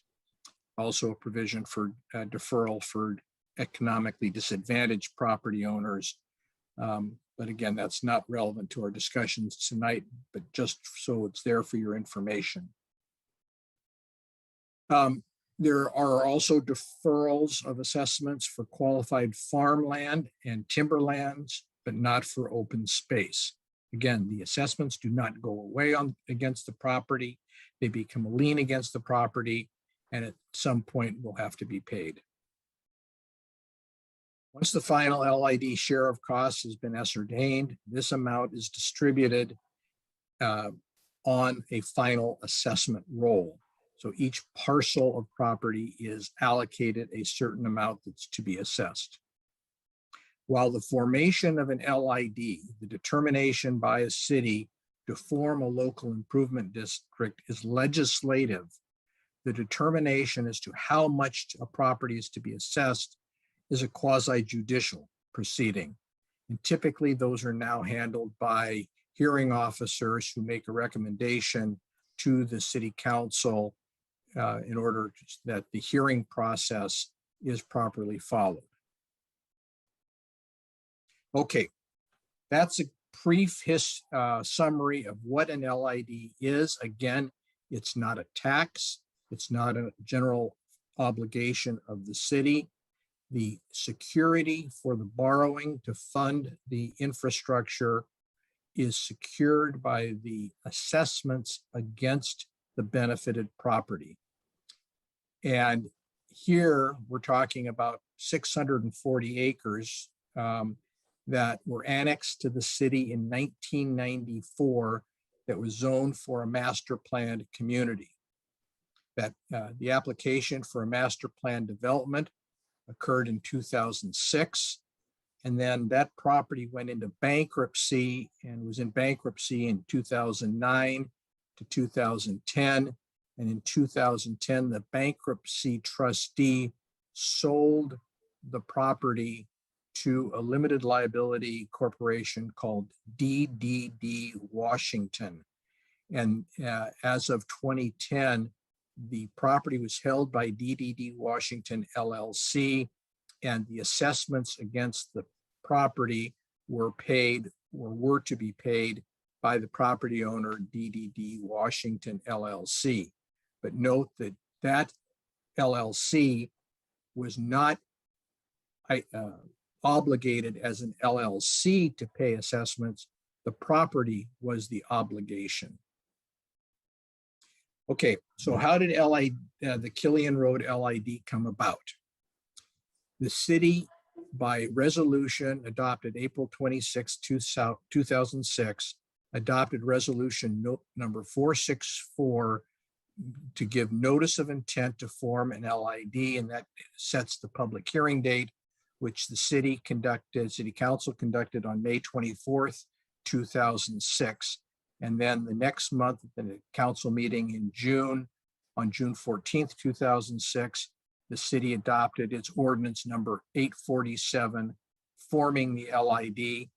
Project was then constructed, the costs determined, and on May 11th, 2009, the city council conducted a public hearing on the final assessment roll, and the next day adopted ordinance number 903, confirming the assessments for the Killian Road LID improvements.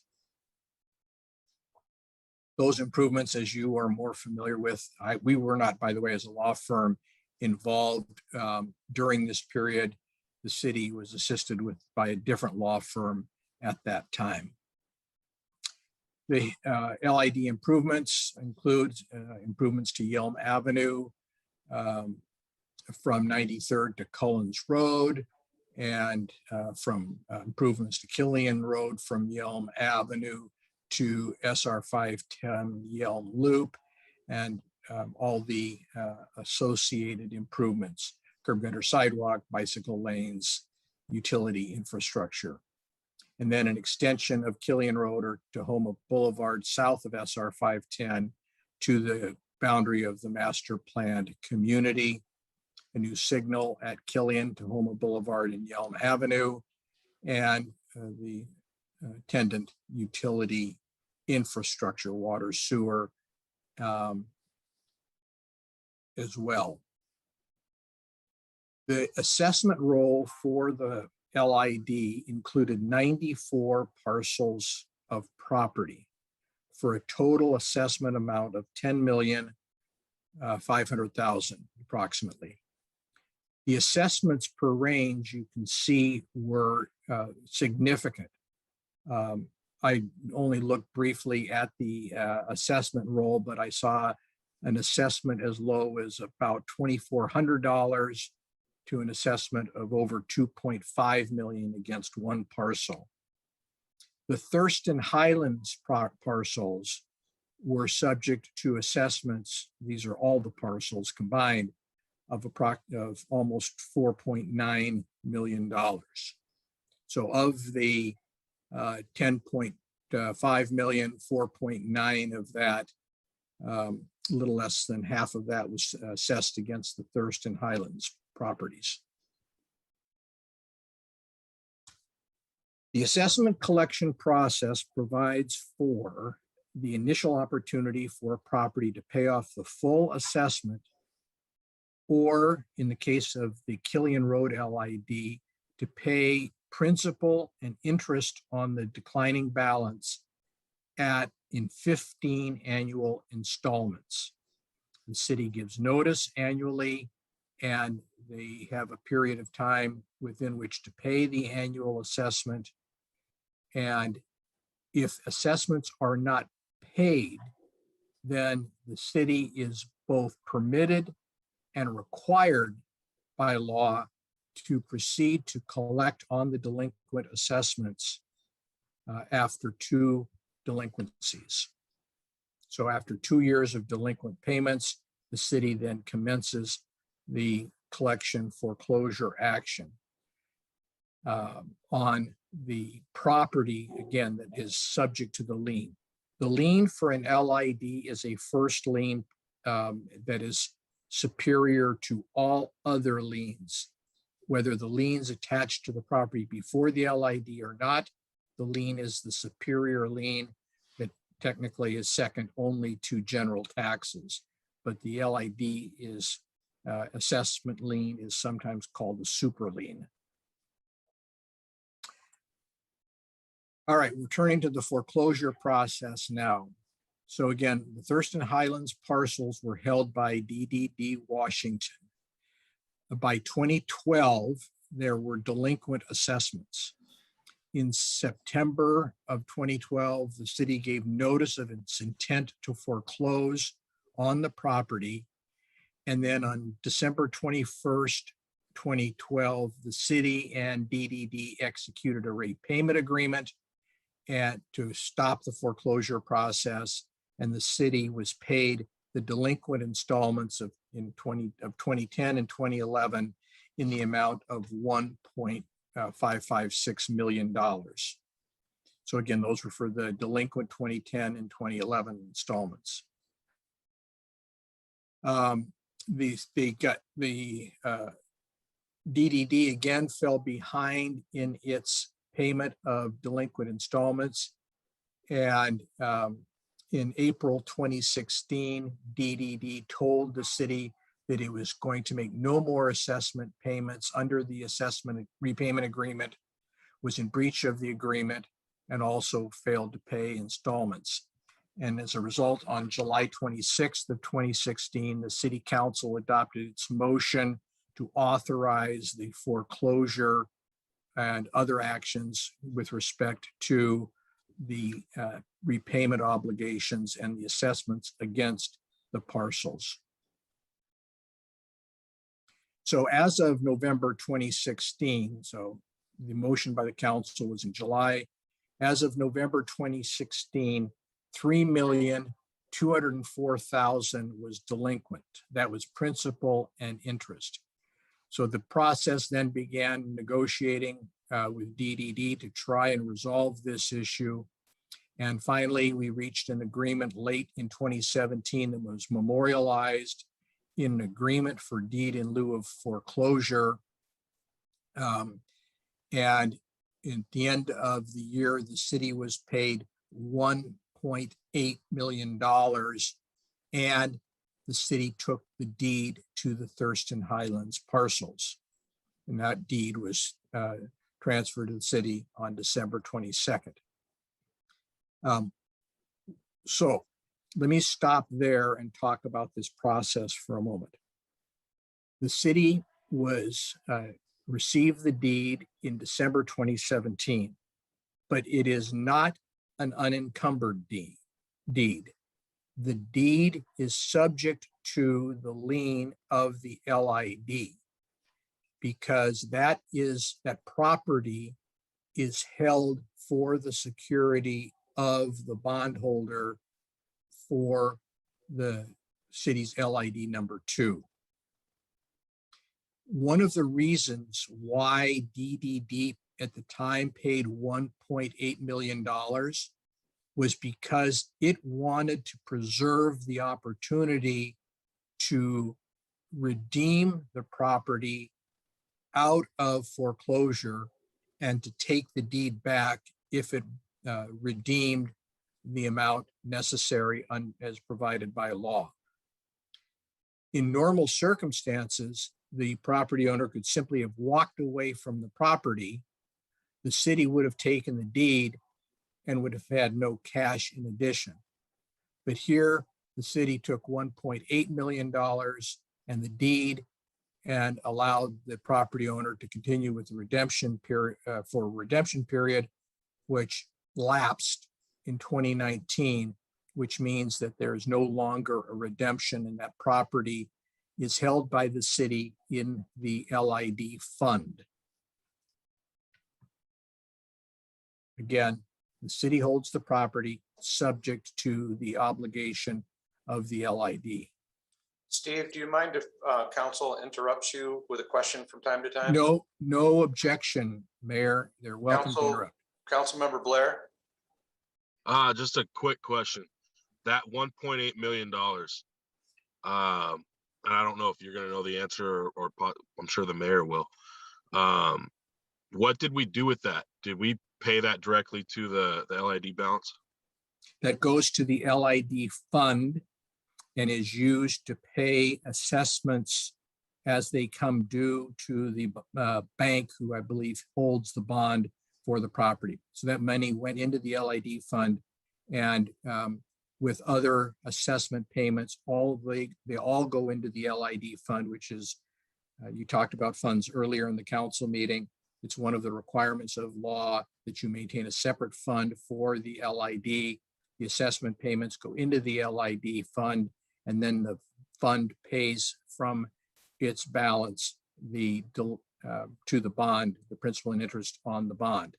Gotcha. And so that money went in that fund. All right. So here's what. I'm sorry, Another Steve. question? I'm sorry, Councilmember DePino had a late question there. Thank you, Mayor. And Mr. DeGiulio, thank you for coming out virtually. I always appreciate your legal counsel for the city. If you go back to slide 32 real quick, you mentioned kind of the timeline of how we acquired this property here. On that July 26, 2016, that action by Tad Stillwell when it says authorize the city special counsel, did that just kind of give a blanket authorization where the city could sign into that contract regardless of the amount? I don't have an answer to that question. We were authorized, as we understood it, by the motion of the council in 2016 to move forward to foreclose and to take whatever necessary steps to secure the LID's rights to that property and to collect on the assessments.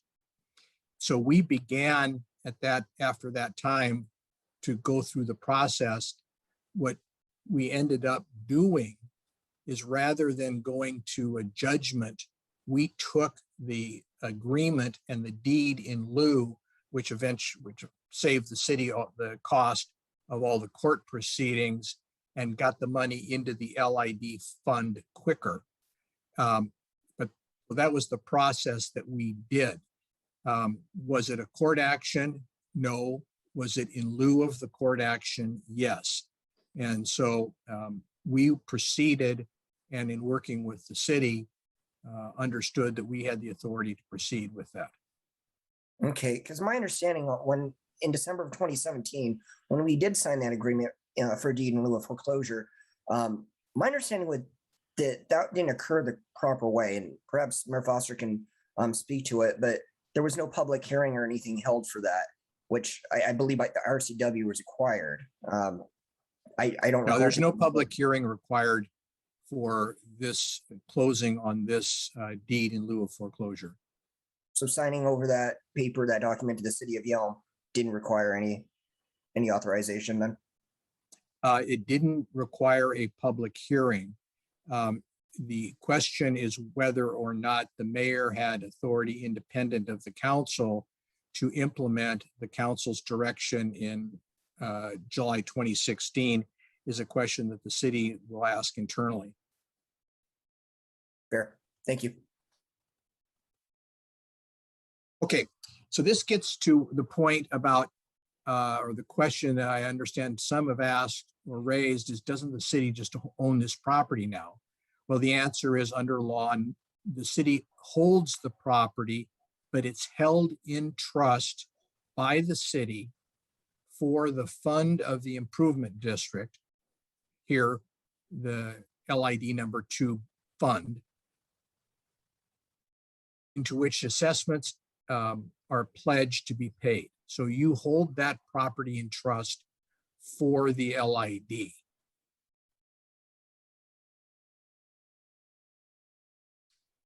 Here is what the options that you have. You may lease or sell or convey that property held in trust. The sale may be by public or private, and for such price and upon such terms as may be determined by resolution of the council. After first reimbursing any funds which may have advanced money on account of any lot, tract, or parcel, all proceeds resulting from lease or sale of the property shall belong to and be paid into the funds for the local improvement district. So this is the clear statutory direction that if the property is sold, it's technically sold out of the LID fund, and the monies then go into the LID fund to redeem the debt that is owed by the property for the infrastructure construction. City may relieve itself of its trust obligation by this statutory process, by paying into the fund the amount of the delinquent assessment for which the property was sold and all accrued interest. And upon such payment, the city or town shall hold the property discharged of the trust. So once the amount of money owed by the LID to the bondholder is satisfied, then the trust is discharged and the property then is owned by the city. And there are lots of examples of that around the state over the years where cities have foreclosed on property, acquired the property, taken it into the LID fund, and eventually bought it out of the LID fund, paid off the assessments, and held the property then in the general fund. There's tremendous amounts of property that Tacoma had to foreclose on in the 30s following the Great Depression, as an example. But Yelm is not the first city to have encountered this situation where you technically hold the property, but it's held in trust, and then you decide at what point or how you wish to do it. You can sell the property, use the proceeds to pay off, or the city has the right to pay into buy the property effectively by paying into the fund and taking the property free of the trust obligation. Okay, so that's a snapshot of the Killian Road or LIDs, particularly focusing on the Killian Road LID and the process that resulted in foreclosure. I will say this, that the city came out far better had it simply foreclosed on the property, because it would have received what it has today, and that is the deed in the LID fund, but without an additional $1.8 million in cash to fund those improvements, or excuse me, fund the LID fund and to continue to pay down on the bond debt. And so that's a result that has, in our view, was beneficial to the city. It found a property owner in DDD who thought it may have the opportunity to redeem that property and ended up not being able to do so. As a result, the property is now held by the city in trust for the LID fund. And I think the general thought is that the property is worth more than the amount owed by the LID to the bank. So, any further questions?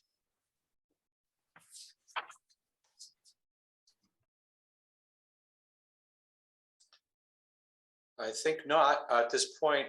Steve, can you hold on for just a little bit, and Michael's going to take back over and walk us through what the council needs to clarify for us, and you might be able to answer any more questions that come up through that process. Michael? Perfect. Thank you, Mayor. And again, thank you, Steve, for all your work on this and the background and history and context. It's very important. Council, what's before you again is essentially a clarification of a motion that was already been passed and adopted by you to both receive the funds, which I sent you the document that we signed with Commerce doing that, and then utilize the funds consistent with Appendix A as proposed, which you've already started to do with the investment that you made in the law for our law enforcement officers. The clarification is asking for a decision, a determination, guidance from council within Appendix A. Do you want to go with option A or option B, or is there another option that you may have come up with? The analysis of staff has been before you with option A and B, and then the recommendation would be to go with option A. Councilmember DePino. Thank you. I thought we passed Appendix A that included all of that. Why are we doing another vote? You did. What I just said, I'll just restate it. It was you did take that action. You authorized us to receive and utilize the funds consistent with Appendix A. But within Appendix A, as you see in your packet, there were two options, A or B. And council did not specify which option it wanted to exercise within Appendix A.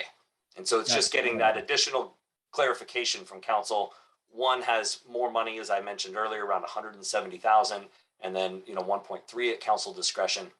But both end up with the same amount. One pays interest on the property, one results in not paying interest on the property. My bad. I thought we did A and A, but apparently not. Yeah. Sure. I agree with you, Joe, on that. My reading of what the council proposed, word for word, as the motion was read and seconded and majority, was that you did select option A. But Michael just was insistent with me that there was clarification for the council. That's why we brought Steve down and make sure that you all understand how this money would be spent in option A. And Steve recommends that we retake that vote or we clarify. No, I don't believe Steve has recommended we retake the vote. He's just clarifying what up to this point. He's just showing us how we got here. Gotcha. Tracy, Councilmember Wood, sorry. So is this an action item or no?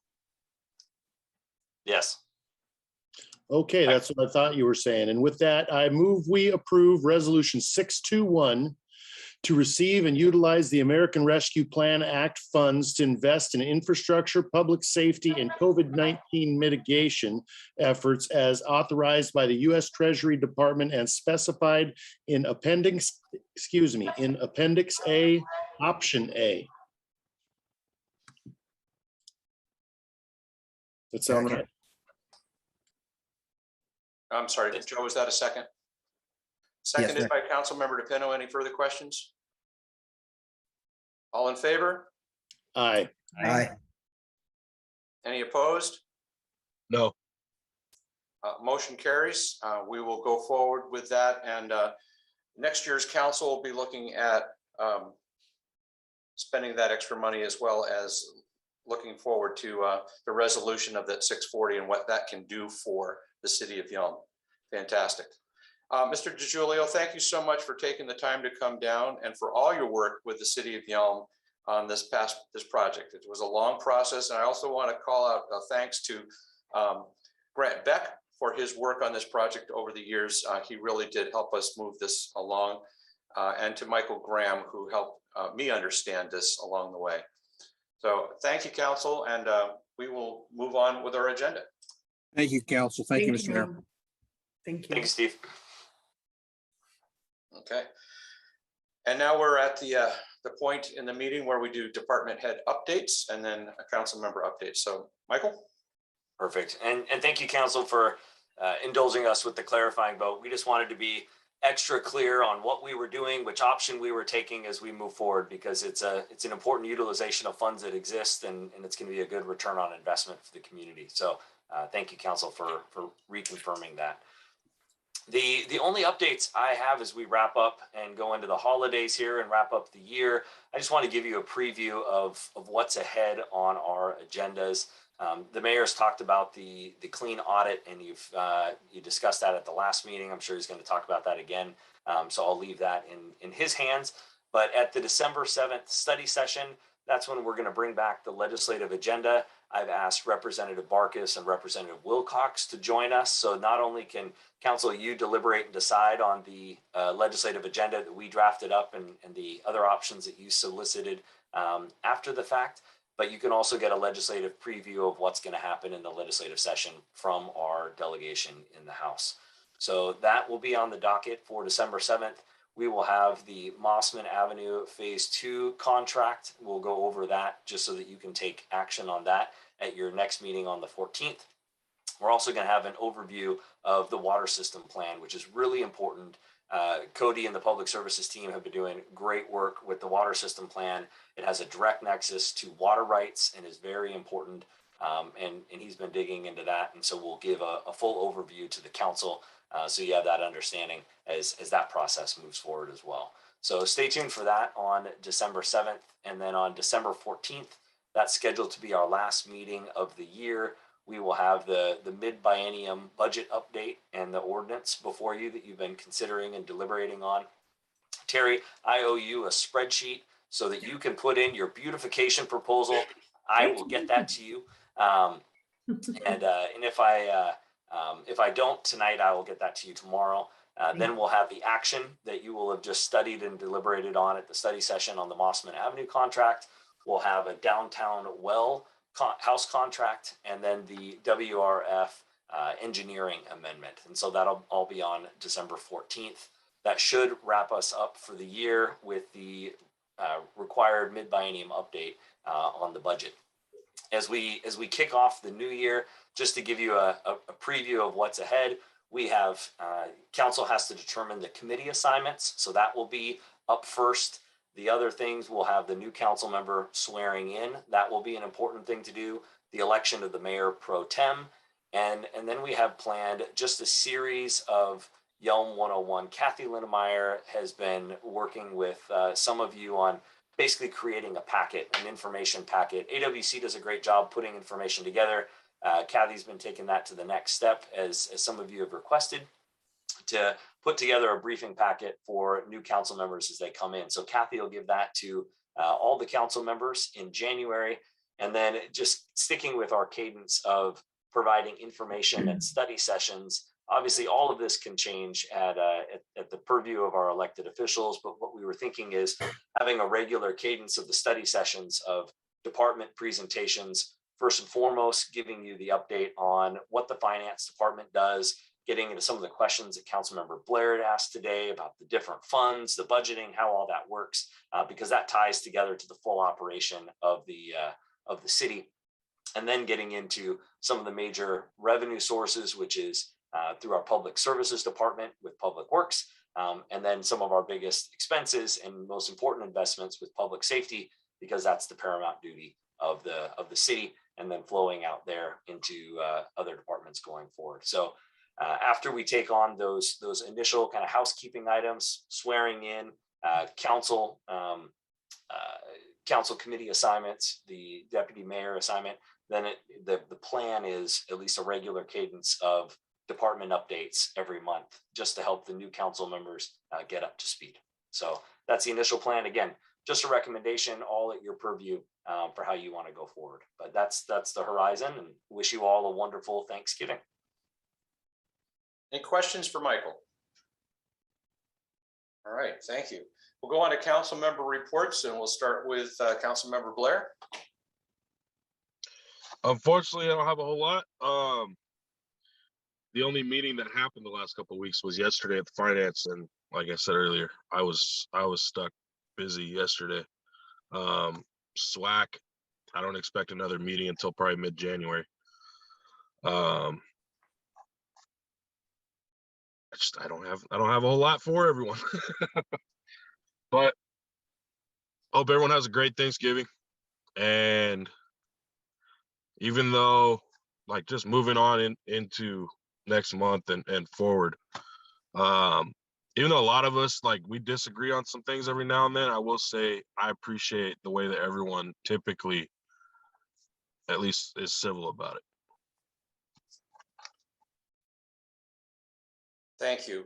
Councilmember Crossman, you haven't had a whole lot of opportunity to get anything done in the last 2 hours, but do you have anything you'd like to address council on?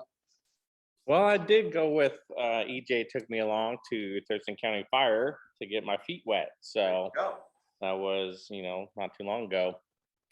And so that was interesting to see, another line of work and how they do things, and nothing super exciting to go there. So, start to do that. And I would just like to say it'd be nice to see us moving forward on these council appointments quickly rather than dragging them out, so we can hit running in January. And because it's going to be, a whole new lineup here for us leading Yelm. So it's going to be fun. It's going to be exciting to see, but hopefully we can get that going quickly, as opposed to, the last few times appointments have taken some time, and maybe we can smooth that out this next time around.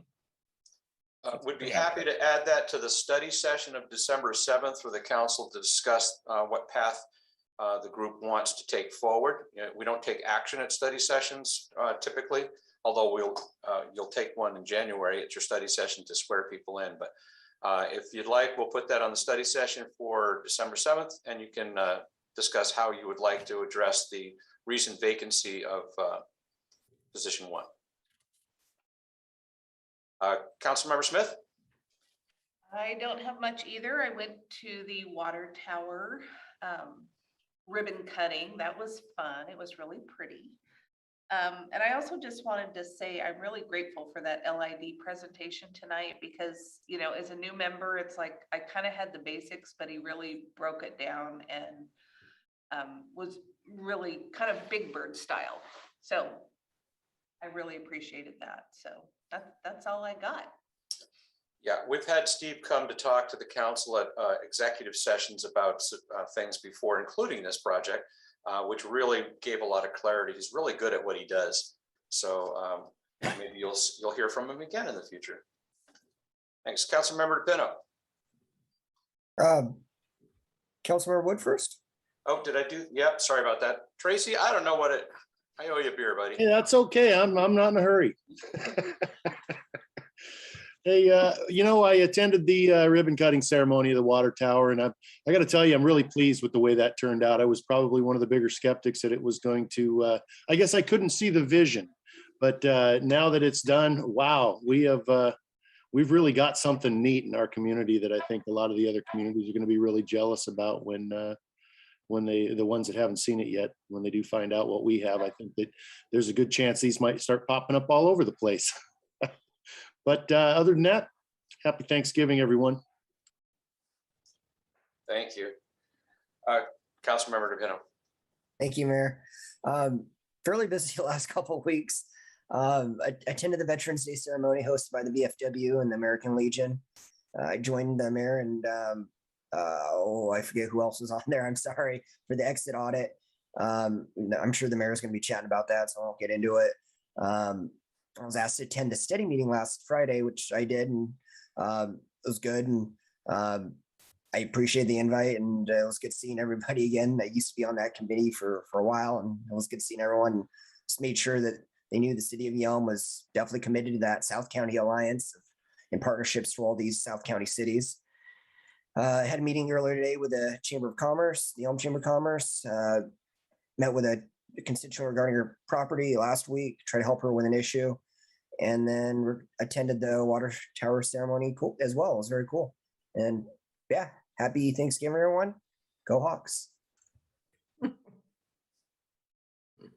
Councilmember Kaminsky. Thank you, Mayor Foster. And I might add, of all the times you've forgotten to ask for my report, you've never once offered me a beer or glass of wine. Consider it offered. Oh, okay. All right. Just checking. There'll be plenty of time in the future for us. Okay, sounds good.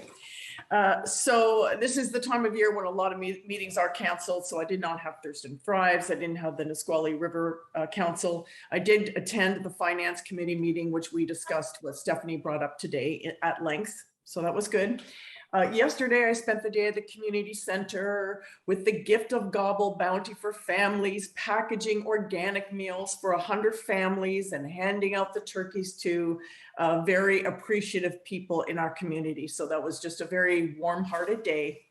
And as I was walking over to City Hall for the Finance Committee meeting, I stopped and was talking with Steve Craig, who was outside the water tower. And yes, the evening tonight was delightful. The cake was gorgeous, just very, very nicely done. Very warm community event.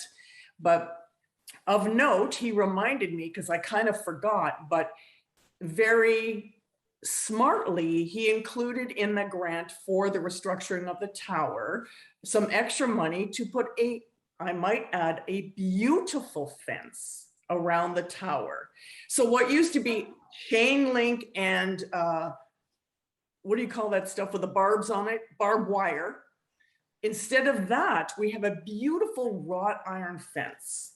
And even though that's just a very small corner of the city of Yelm, it looks gorgeous. And so while these things may seem superficial, I just think with the right planning and the right monies, I think all these things make a difference in our city.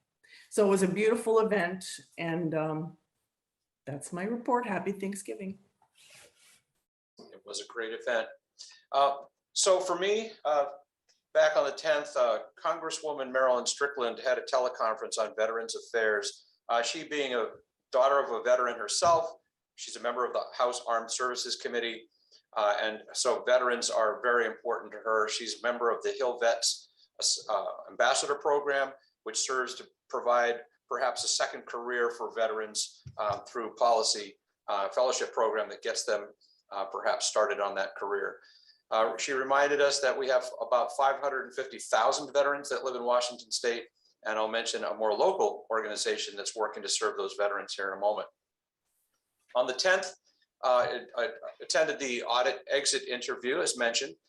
Notable that we had a clean audit with a few minor management points that, again, I mentioned earlier, Stephanie Dice took to heart and has already put those management suggestions in play. It doesn't hurt at all that Stephanie Dice is a former state auditor herself, so she knew exactly what was coming down. And she and her team, Michael Malik and Kim Rocker, really deserve a lot of credit for making that whole thing go smoothly. The exit interview was a lot about that. The team that did the audit was very appreciative of the work of our finance team and helping them with that, in addition to maintaining the pace of their daily responsibilities. So good job, team.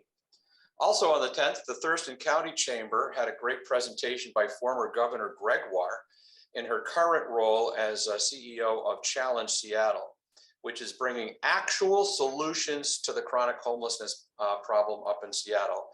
What they're doing is creating a funding mechanism, and a lot of businesses are putting their own money, a lot of private individuals are putting their own money into this, creating funding for exit opportunities from chronic homelessness. They've identified it's access to healthcare, substance abuse treatment and recovery, permanent housing, mental health treatment, and legal justice programs that are designed to interrupt the cycle of catch and release into the homelessness. And they're seeing some improvements already. I think that those programs will ripple out and be effective in Thurston County and perhaps even in Yelm someday as well. More information can be found there at challengeseattle.com.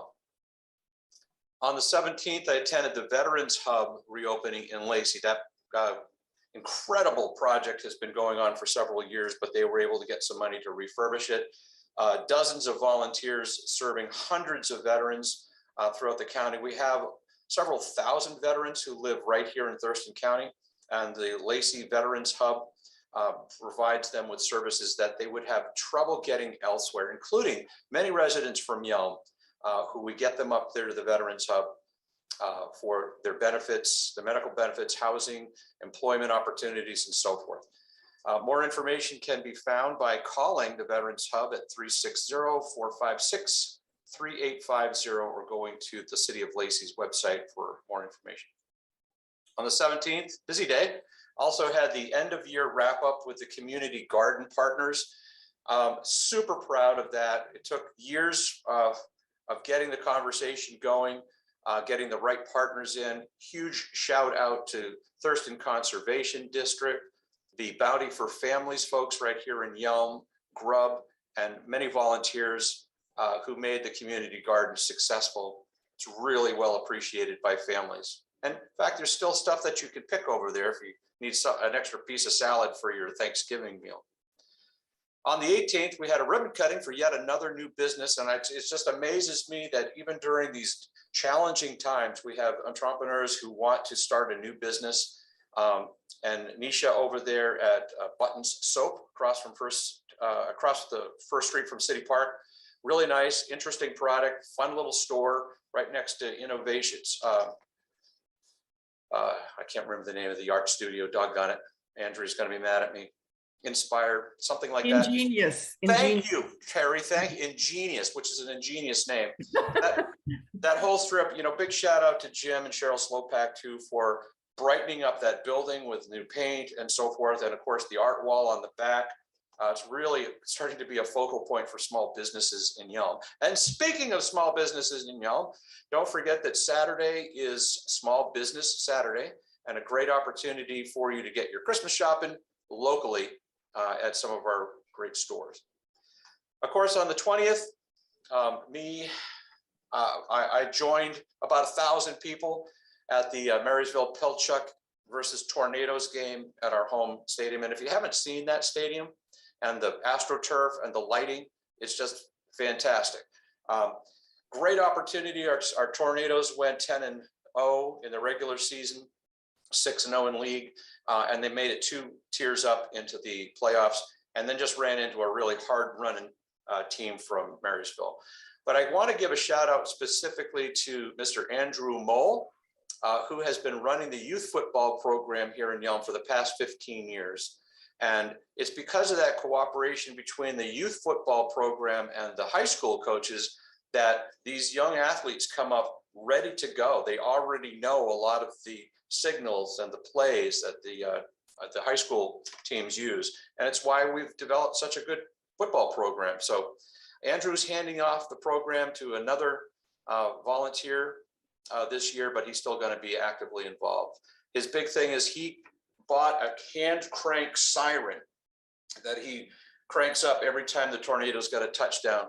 It's pretty fun to watch him.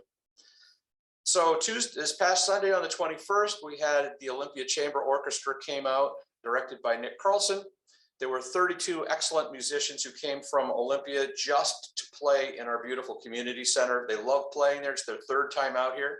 And they ended, although most of it was classical stuff, they ended with Sleigh Ride, Leroy Anderson Sleigh Ride, which is just so much fun to listen to. We had about 50 Yelm area residents show up and enjoyed it. And we're looking forward to future concerts from them. Huge thanks to former conductor and present board member and Yelm resident, Claudia Simpson-Jones, for orchestrating this appearance.